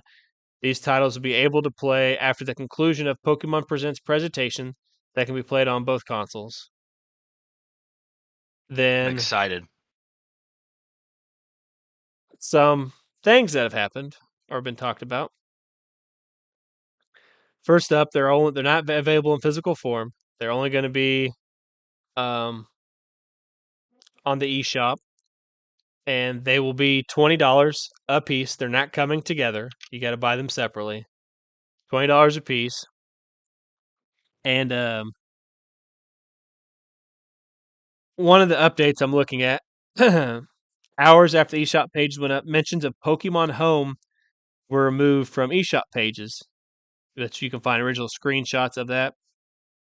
Someone asked, "Are these the original versions of the games? Have they been enhanced or modified in any way?" And the Nintendo fact says some specifications may differ, but broadly speaking, the contents of Fire Red and Leaf Green version are the same as in the game's original release. Due to difference in hardware, the following features operate differently. Whereas the game's connectivity features required the Game Boy Advance link cable or Game Boy Advance wireless adapter on the Game Boy Advance system, those features can now be enjoyed on Nintendo Switch 2 or Nintendo Switch via built-in local wireless connection. As with games played on Nintendo Switch 2 in general, Pokemon Fire Red and Leaf version can be enjoyed using the game chat feature. A Nintendo Online membership is not needed to purchase or play these games. Someone asked, will it be possible to trade or battle Pokemon with other players? How will it work? All of the game's original connectivity features will work just as they did on original Game Boy via wireless connection. It will be possible to connect with up to 4 other players in Pokemon Wireless Club. I don't remember what Wireless Club is, but located on What? the located on the second floor. It's been forever since I've played with anything related to the Wireless Club. Players looking at the second floor of a Pokemon Center, players can access union rooms to trade, battle, or play a minigame. Online play is not supported. Oh, Yeah, online that's play fair, is not but supported. And as Woolies be coming to Classics selection, they're not planned. Why are you handling these classic games different? Like, that's pretty much. Let's see. They say these games are not coming to the Classics collection. Why are you handling these games differently? Celebrating 30 years of Pokemon, we thought it would be fun to return to the Ultimate versions of original Pokemon Adventures in the Kanto region with these special releases. If these titles are meant to celebrate 30 years of Pokemon, why are you not releasing the original Pokemon Blue and Red version games that launched 30 years ago that we thought users will appreciate the ultimate versions of those original adventures, which add various features and upgraded contents. Will you add Pokemon Red version and Pokemon Blue version or other Pokemon games to Nintendo Switch Classic collections available with Nintendo Switch Online? They list the following Pokemon games currently on the Nintendo Classics Pokemon Trading Card Game. In addition, the following Pokemon games can be enjoyed with Nintendo Switch Online expansion, membership, Pokemon Mystery Dungeon, Red Rescue Team, Nintendo 64, Puzzle League, Snap, Stadium 2. We have nothing announced regarding other potential titles. What other classic games beyond Pokemon titles is this return of the standalone virtual console type of offering? They say they remain focused on offering classic games through Nintendo Switch Online and the expansion pack, which I didn't know the other day till I tried to play Fire Emblem Path of Radiance, but the GameCube version of the membership is not available on the original Switch. You have to have Switch 2, which sucks balls for you Nintendo out there. Cannot play GameCube on original Switch. Um, stuff about languages. What happens if I purchase them with the wrong language? Uh, no enhancements for Switch 2, etc. But a big thing of contention is um, Pokemon Fire Red and Leaf Green are coming out to Nintendo Switch next week to celebrate the 30-year anniversary, and while the Pokemon Company and Nintendo have already answered a number of questions about the release that probably shouldn't have been necessary to ask to begin with, there's one question we still don't know the answer to. Will these games be compatible with Pokemon Home? For the non-Poke nerds out there, I'm reading an article, by the way. Pokemon Home is a cloud-based, paid subscription services that allow users to store Pokemon from various games as well as move them between certain compatible games. This service has been directly compatible with every new Pokemon game on Nintendo Switch, as well as Pokemon Go. It also works with Pokemon Bank, a similar program that existed on 3DS. The explanations and rules are a bit convoluted, but essentially it's only through Bank and Home that Pokemon from older games such as Red, Blue, Yellow, Gold, Silver, Crystal, and their Virtual Console on Nintendo 3DS incarnations can be brought forward to modern games. As a result, with some finagling, Pokemon fans can essentially bring beloved monster from any mainline Pokemon game they've ever played, except the original Game Boy cartridges from Red, Blue, Yellow, Gold, Silver, Crystal, to Pokemon Home if it's compatible, transfer it for use in a modern game, and continue their adventures. It's been a cool way for collectors to track their Pokédexes, and for longtime fans to keep beloved monsters from their childhoods by their side as adults.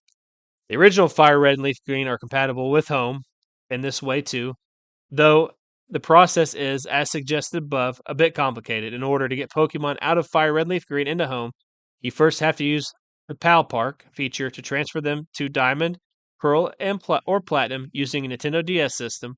Then you have to use Poke Transfer Lab, which requires two Nintendo DS systems, to move them from that game to Pokemon Black, White, Black 2, or White 2. From there, you can move them to Pokemon Bank on a Nintendo 3DS, and then from Bank, they can be transferred to Home. It's convoluted, but possible. If Yep. Pokemon Fire Red and Leaf Green on Nintendo Switch are compatible with Home directly, players can skip all that and bring monsters directly from those games into Home without having to own three different DS systems, multiple old game cartridges. However, players are concerned that this may not be the case, as earlier today, when the eShop page went live for Fire Red Leaf Green, it initially included the line, support for Pokemon Home is coming soon. You'll be able to bring the Pokemon you catch, train, blah, blah, blah, blah. However, when it was updated, they took that out. The lack of compatibility would be irritating enough if it was just a matter of convenience, but actually possible that Home not being available could cause issues with the gameplay itself. Fire Leaf Green are remakes of the original Pokemon games from Red and Green. Players are thus able to complete the Kanto Pokédex by playing them and trading a few monsters back and forth with a friend who has the other version of the game. Through online features are apparently not available through Switch ports, even if they were in 3DS ports. Local trading uh, ports, even though they were in 3DS ports of Red, Blue, Yellow, Gold, Silver, Crystal, local trading is. So that is not a problem. What the problem is the national dex in Fire Red Leaf Green, the national dex, which I've said multiple times through all Pokemon discussions on this podcast. The national dex should be in every Pokemon game, period. If you have access to previous games, there should be a national dex. But the problem is the national dex. In Fire Red Leaf Green, the national dex was at the time the full Pokédex, containing all 151 original Pokemon, as well as new Pokemon added in second generation, Gold, Silver, Crystal, and third, Ruby, Sapphire, and Emerald. The national dex unlocks Fire Red and Leaf Green post game, and with it comes the ability to catch many of these Pokemon in the wild in game. However, not every Pokemon is available. The Johto and Hoenn starter Pokemon, legendaries like Mew, Celebi, and Jirachi, and dozens of other Pokemon were only obtainable back in the day by trading them from Ruby, Sapphire, Emerald, Coliseum, or XD. And none of those games are currently available on Nintendo Switch in any way that would locally be compatible for trade with Fire Red or Leaf Green, which means that upon release, Fire Red Leaf Green will not be completable, at least not 100%, not in the 100% sense, because the national dex will be impossible to fill out. While that probably won't bother most casual players, it's pretty notable oversight, especially given the releases of other classic games on Virtual Console, on 3DS, seemed so well thought out. Now it's entirely possible. It's just a lot of hullabaloo over nothing. Maybe the games are compatible with Home. Nintendo was just cleaning up the language on eShop page a little bit. Maybe Home compatibility is coming in a few weeks or months. and Nintendo didn't want to set expectations too early. Maybe we're about to get an announcement of Ruby, Sapphire, and Emerald on Nintendo Switch Online next week. And then maybe they'll be compatible locally. Maybe Coliseum next year coming to Switch Online. Nintendo's already teased them, though these two games alone wouldn't canvas all the missing Pokemon. Maybe there's some even explanation further on about the facts, etc., etc. So, Yeah, that's what I was going to say towards the end of that article is that's all speculation anyway. I mean, you can't start a mob before you even know if the monster's made, you know. yeah, Um, but I they've done everything else so well from what I've heard of the virtual games that I don't see any. I don't think that they're gonna mess it up by any means. This is the 30-year anniversary. They're about to blast everybody away. I'm calling Gen 10 reveals. I'm calling exactly what he said. I think all of the old games, the Coliseum, the everything, all of that, they're gonna be pumping that stuff out. I'm really excited for next week to see. Did you see the physical Japanese exclusive red and green that they're doing? I did not. So they are doing it's a box and it has, you know, those little orbs. I think I have one. I don't think it's down here. But the little orbs where they like etch things inside of them. It's like a glass orb and they Yeah. do the cool, and then you put a light through it. So it's Bulbasaur, Charmander, and Squirtle all in this cool light up box.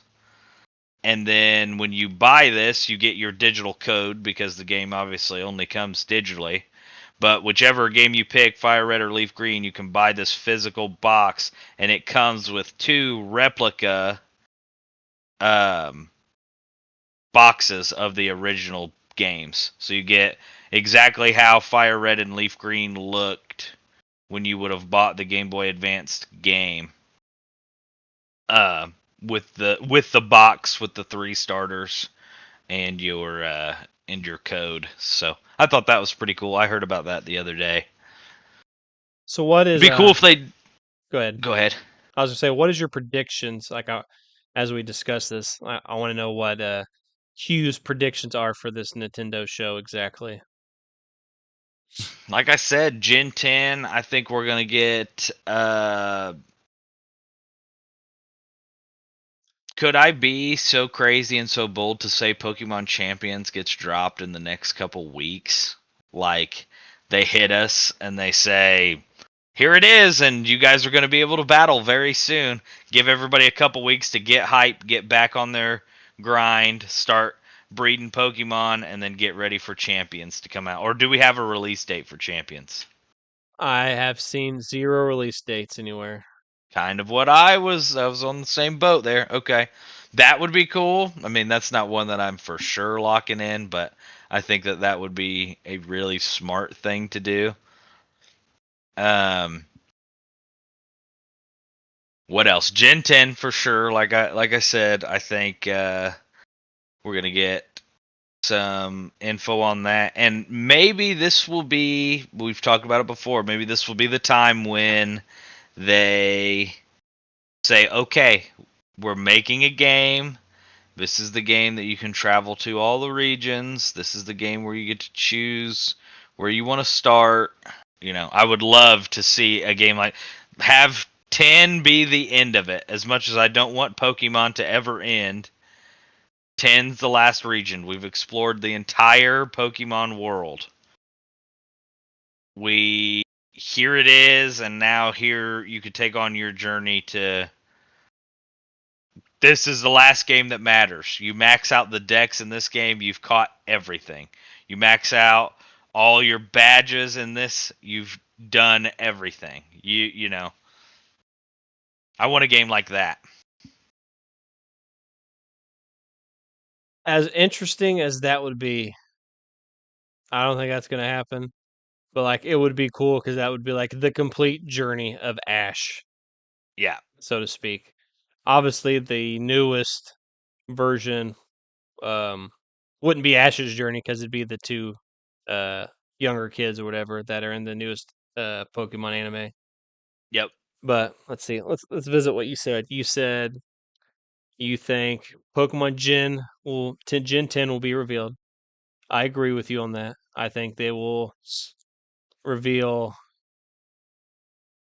Uh, I think it will go into a video of it'll show like some type of background scenery. It'll be like a pan around. You'll see a Pokemon we don't know pop up. You'll see a second Pokemon we don't know pop up, and then you'll see a third Pokemon pop as the camera kind of goes around the back of them. And then it'll say Pokemon Wind and Waves or whatever the title is, and those three will be the starters. And then maybe like a clash in the background of like potential legendaries. But I agree, Gen Dude, 10 is definitely going to be announced. If they announce Pokemon Crystal, I'll just lose my shit because that is my favorite Pokemon game. I don't think it's going to happen.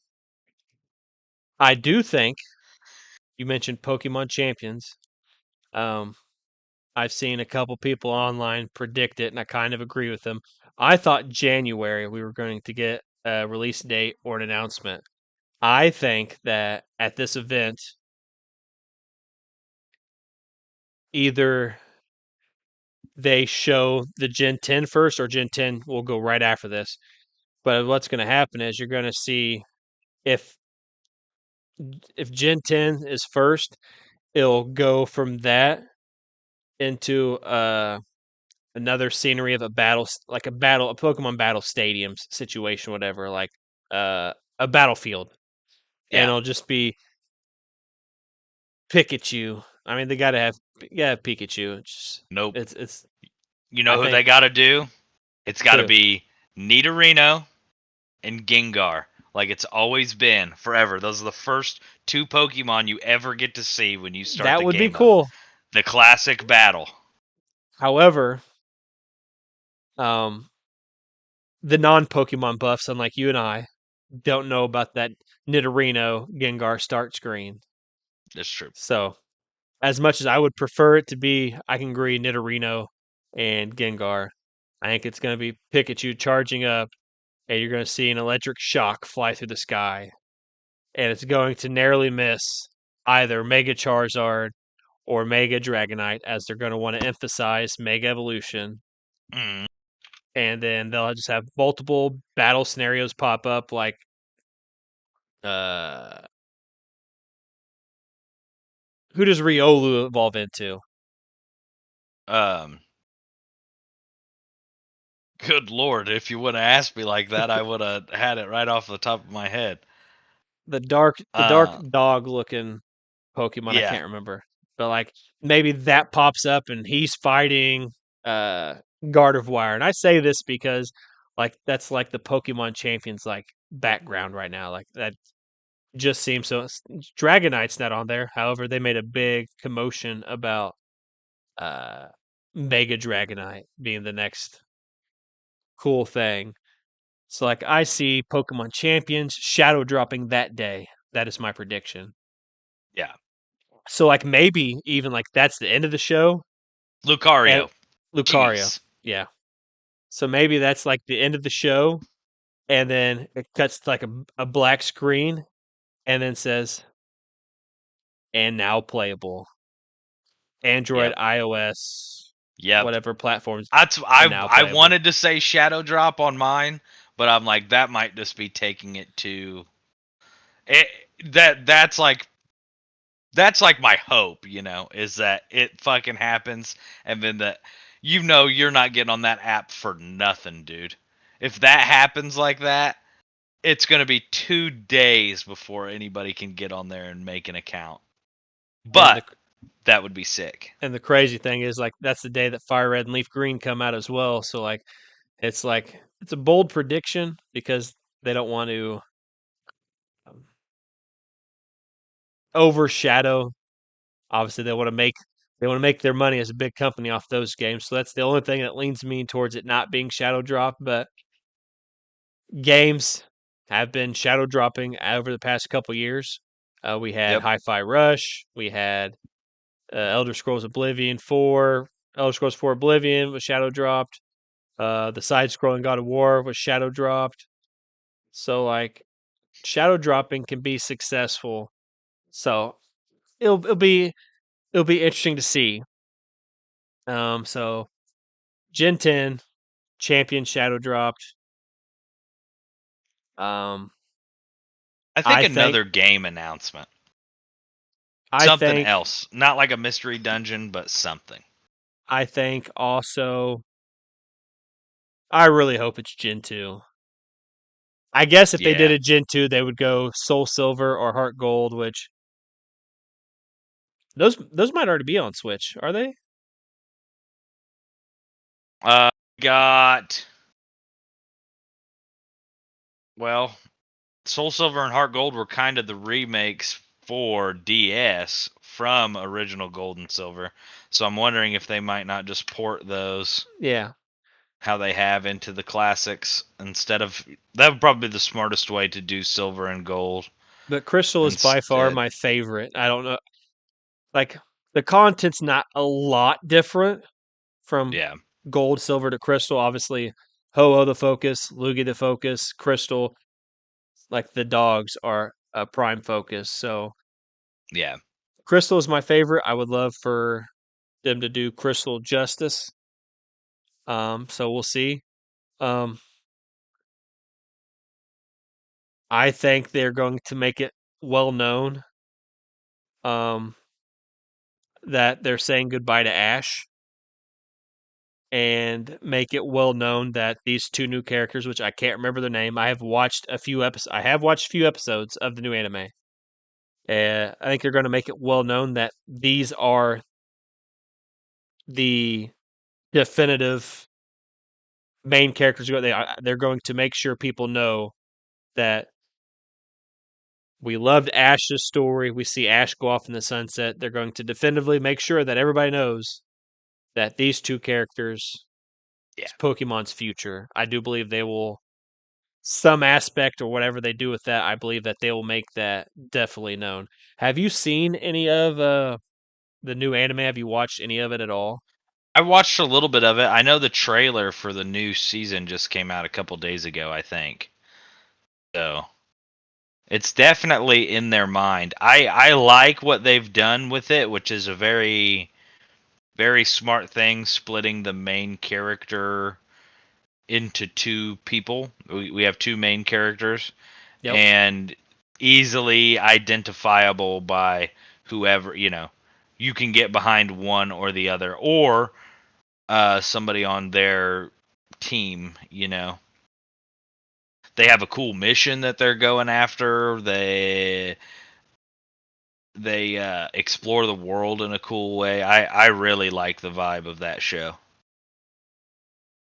What I know you're not big into competitive battling. However, I do know that you do try all Pokemon games out. What do you need to have Pokemon champions be appealing enough for you to play? Because a lot of people don't know is you play a lot of Pokemon. I've seen the hours that you and Yeah. Skags have on You, I think, might be the number one player on my Nintendo friends list. So, what do what does Q need to put some time and be able to enjoy Pokemon Champions? As you've stated multiple times, is you're not a native battler guy. You care more about the story and such. What gets you to play I Champions? I think Champions has one thing going for it that I will give a couple months on, which is the fact that you can train your Pokemon in the app. I love the idea. I used to love my Pokewalker. I still have it somewhere too. But like all of the little things that used to let me pull my digital characters out of my game and then have them physically, even though it was just a little bitty piece of plastic that I hooked on my belt and all it did was count steps. I physically had my Arbok or whatever it was that I wanted to put in there with me. That when I pressed the buttons and showed people, this was the one from my game that I put on here because he needed training, or he needed to get a cool item, So the Pokemon Home really fulfilled that for me, being able to literally at any point in time in the day, I can sit down and be like, ooh, I don't know if I have one of those, and go through my catalog of Pokemon that I have and check things, make sure that they are, I don't have that ability. So in that game, being able to train IVs, being able to swap abilities, all that kind of stuff, that's going to really be a selling point for me, depending on how they do that. I know that they have like a battle point system in the little bit that I read about it that is, going to keep things fair and square, easy and cheesy. I'm all cool with that. Um, I probably won't be way up there in the battle side of things, but I will probably be using it a lot to easily train. You have to grind so hard on the mainline games to get money, to buy items, to reset your Pokemon stats to boost them to exactly what you want them to do, especially when I was helping people make teams and stuff like that. That's the hardest part, is getting them tweaked exactly how somebody wants them, with the exact, anybody can bottle cap and train up all the stuff that they need to, but having a mon that you specifically bred with the correct EVs, IVs, leveling them all the way up in the proper way where where they are as good as they can be. That's my favorite thing to do in a Pokemon game. So that being a little bit helpful to get specific abilities or things like that on, that'll be a feature that I really like. Okay, you heard him. Nintendo, Pokemon Company, Game Freak. That is how you get the real life Ash Ketchum to play Pokemon Champions. No. As we close out episode 23, this is normally a time where we have a comparison. However, I've not been able to come up with one for the entire show. So I have a better idea, being that 30th year of Pokemon, 25th year anniversary of Xbox, 25th anniversary year of Lord of the Rings. I want to keep the topic on Pokemon as we close out the show. And I want to know, Pokemon Champions has a big focus on Mega Evolution, and it's talked about of like they'll have the option to revisit like other games forms of like special features such as Mega Evolution, Dynamaxing, Gigantamaxing, Z moves. You get the point. The cycle is like they'll be able to implement that into Pokemon Champions.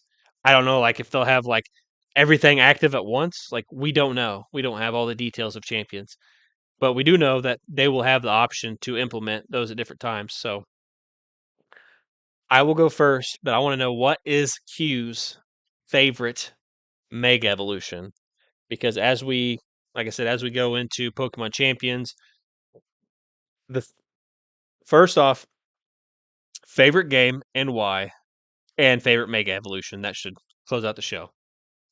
So favorite Mega Evolution and favorite game and why.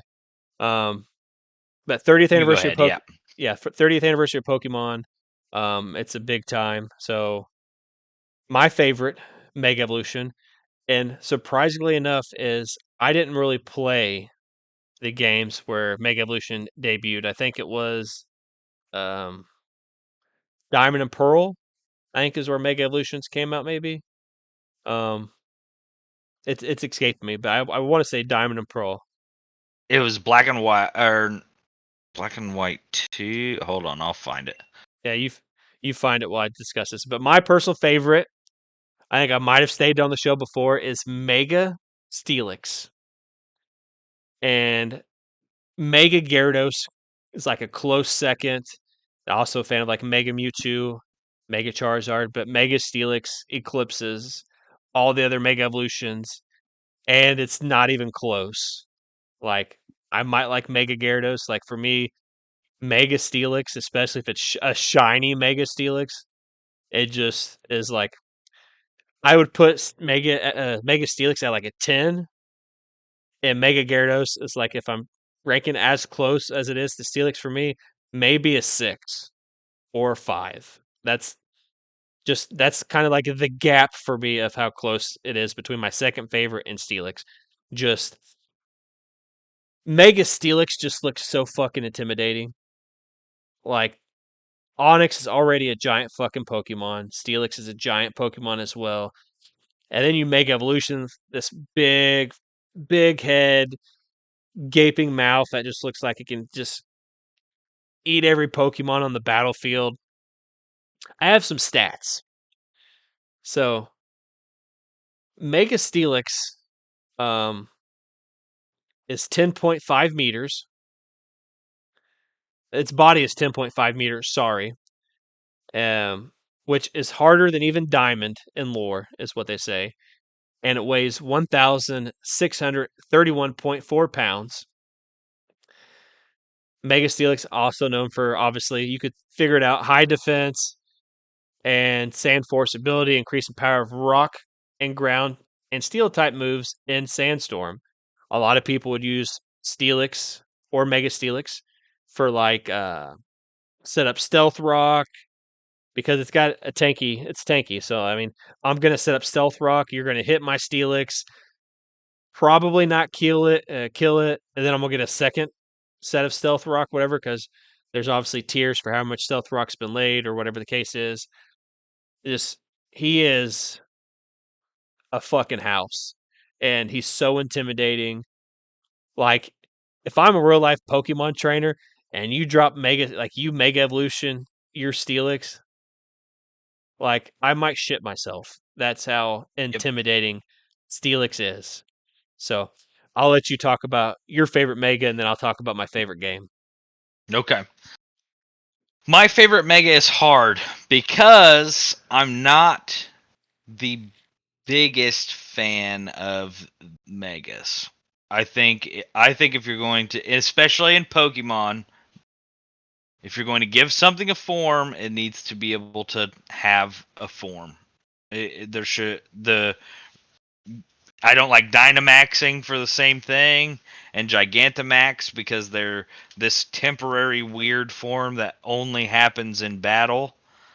I very much think that that's more of like a Digimon kind of thing. So for me,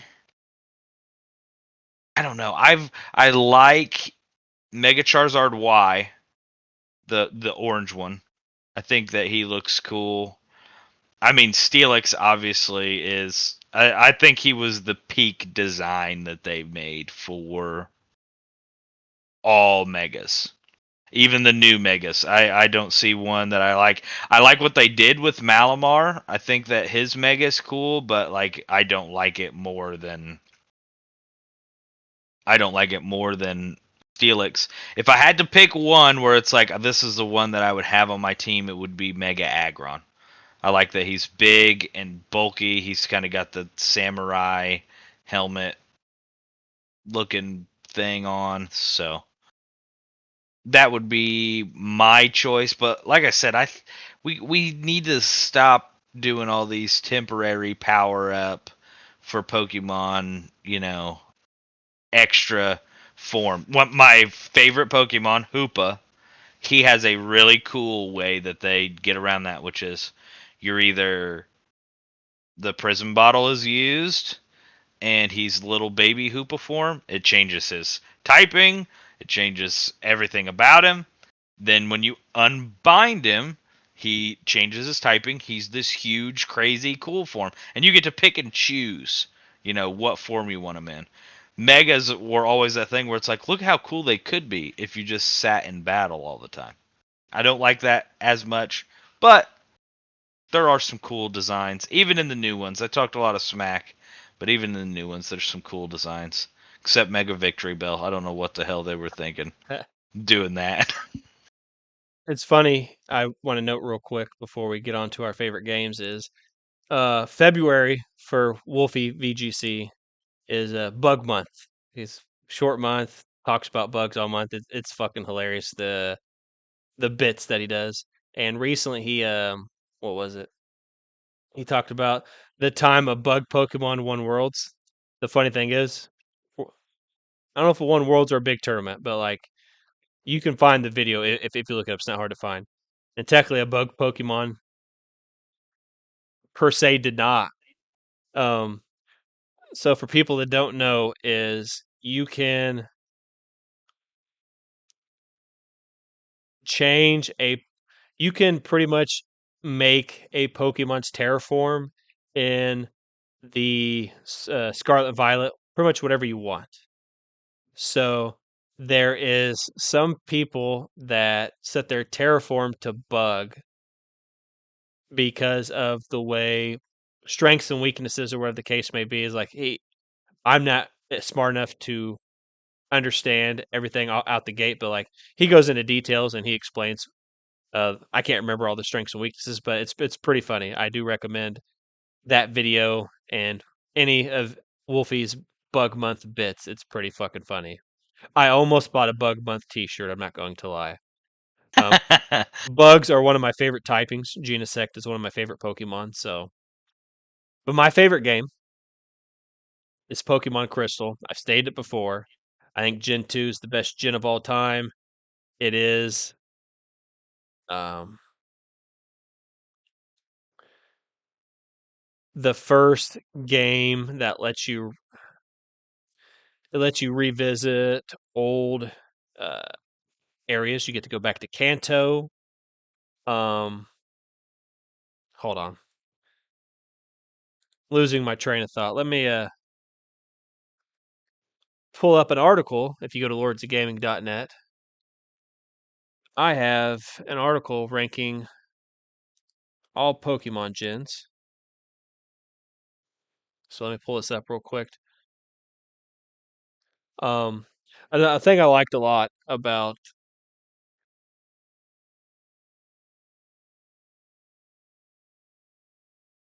that definitely is not it. The thing I like is I don't know if red, blue, and yellow had the the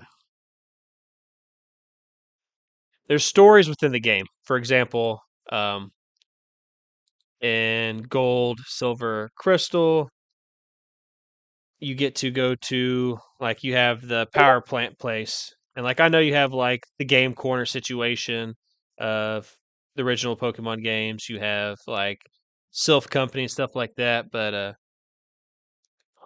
I don't know why I cannot find this on the site. Ranking all Pokemon gens, Lords of Gaming. There we go.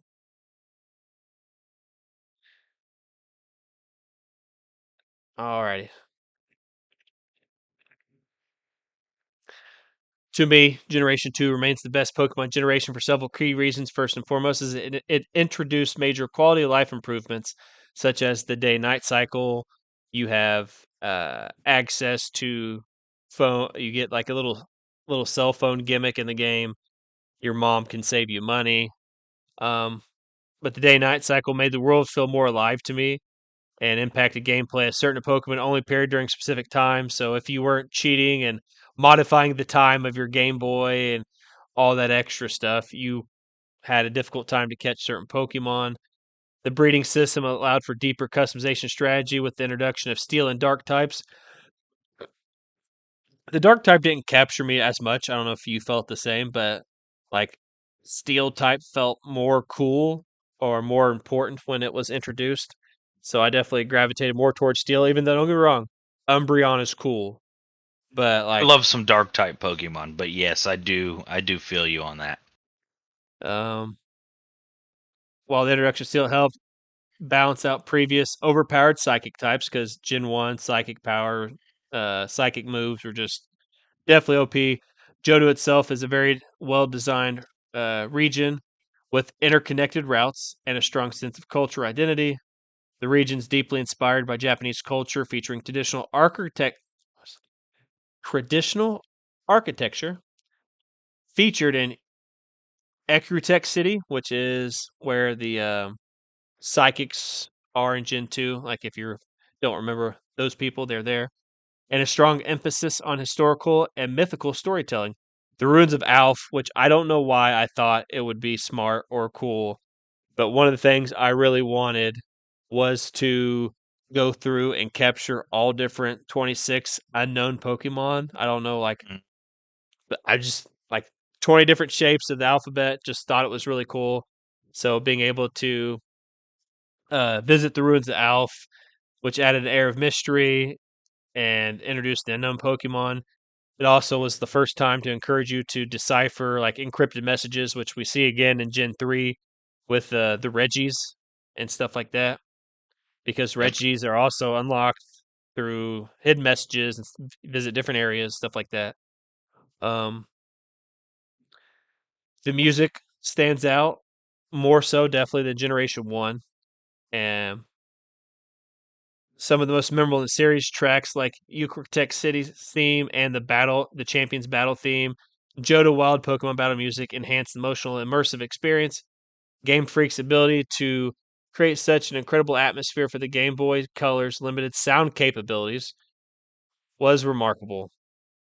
One of the defining features of Generation 2 is the post game content. Like I mentioned, the addition of Kanto as post-game region effectively doubled the game's content for the same price as the original Pokemon games when they came out. You get to revisit the original region, battle classic gym leaders, and eventually face off against Red atop Mount Silver, which still, I don't care who you are, what level your Pokemon are. Even in, I forget which game it came out in, they had like the trainers of the past where you go through battle old Pokemon trainers. In every Pokemon game, from Generation 1 through Scarlet Violet, the hardest fight in the game is Red, which is Ash. Um, the training to get your Pokemon to level 100 when you don't have an experience share that levels up all your Pokemon. I think in Gold and Silver, you still have to have one Pokemon hold it, if I'm not mistaken, is nuts. And it made that battle even more climactic. A lot of Pokemon challenge people to do is like, I will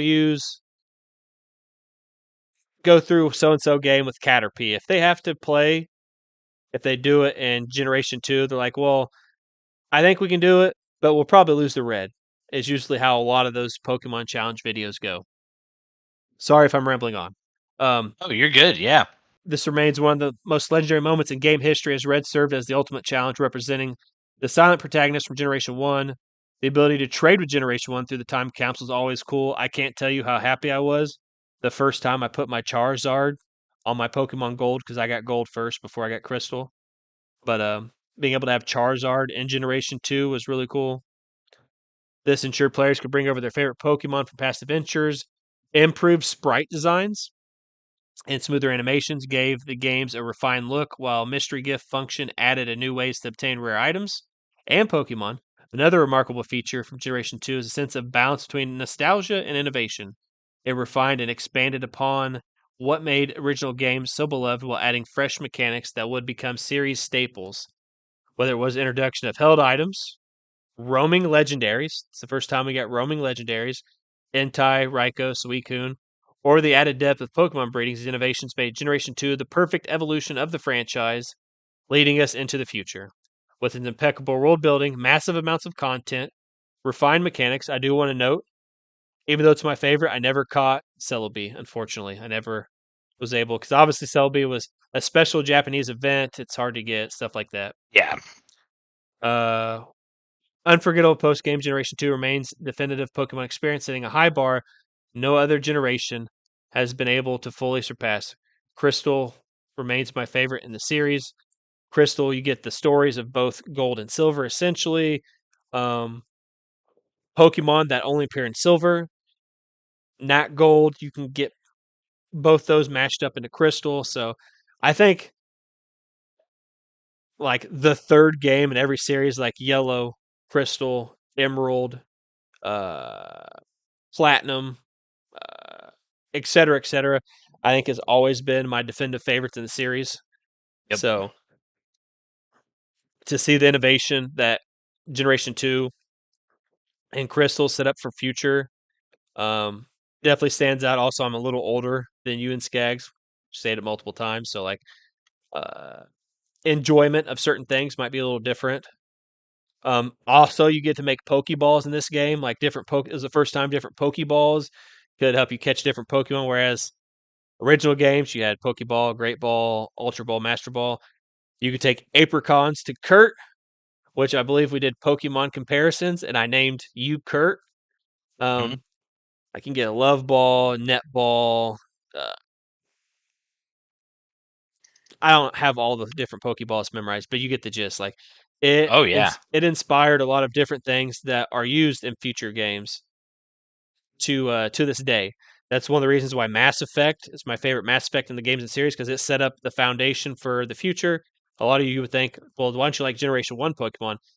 I think that's my second favorite generation, but second generation Crystal just set up so much for the future, even stuff we still see used today.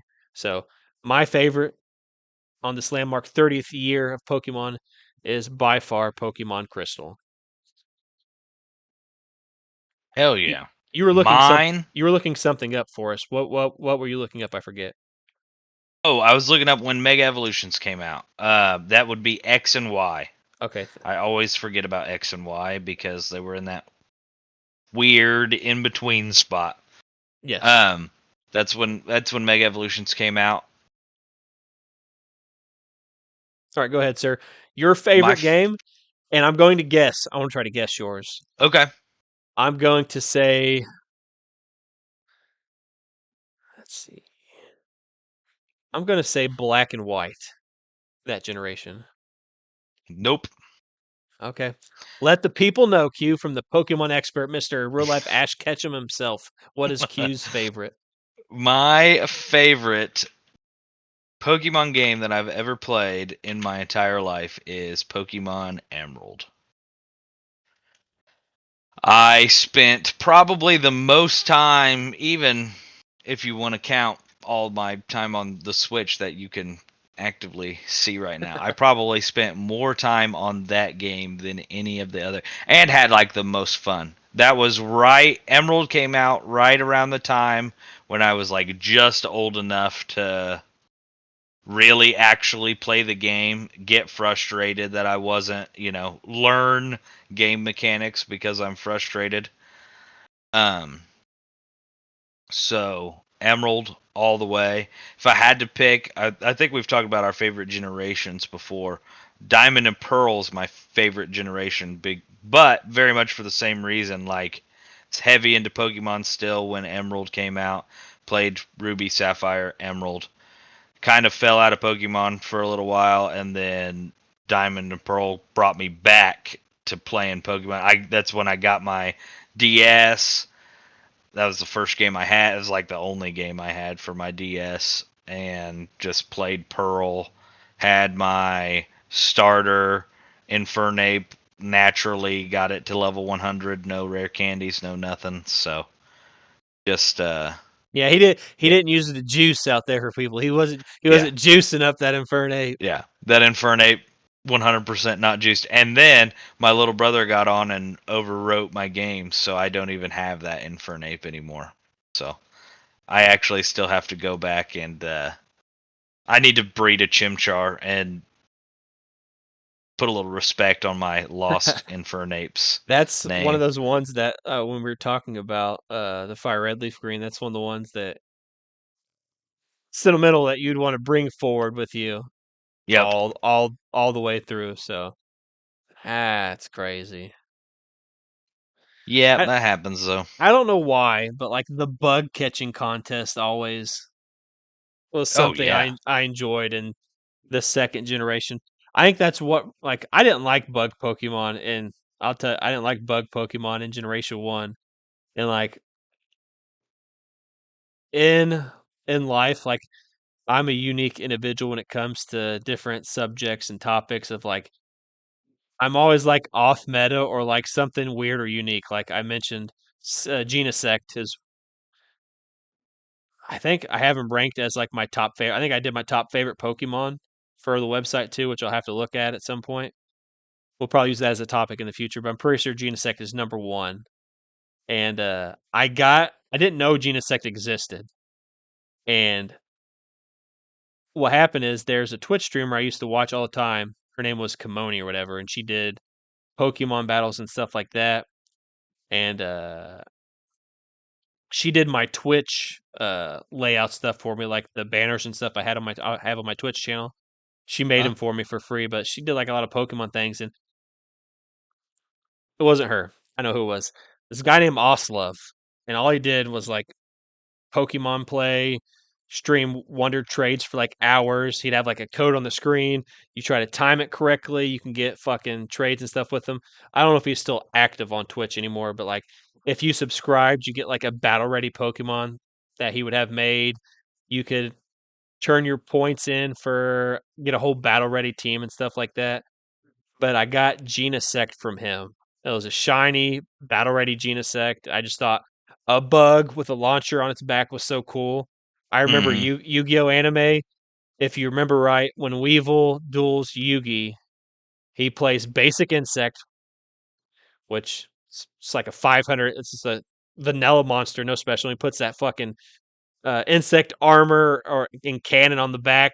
And I harp back to that. Like I thought that bug was so cool, having that big ass cannon on its back. So Genesect having this big ass cannon on its back, I just thought was so cool. So seeing the bug Pokemon and stuff like that always made me enjoy the bug catching contest. Even though your boy hardly ever won because I could not catch a Scyther for nothing. And Scyther Yeah. always won, or Pinsir. Pinsir always won as well. Yep. But last time, your favorite was what again? Emerald. My Emerald. Yep. favorite is Crystal.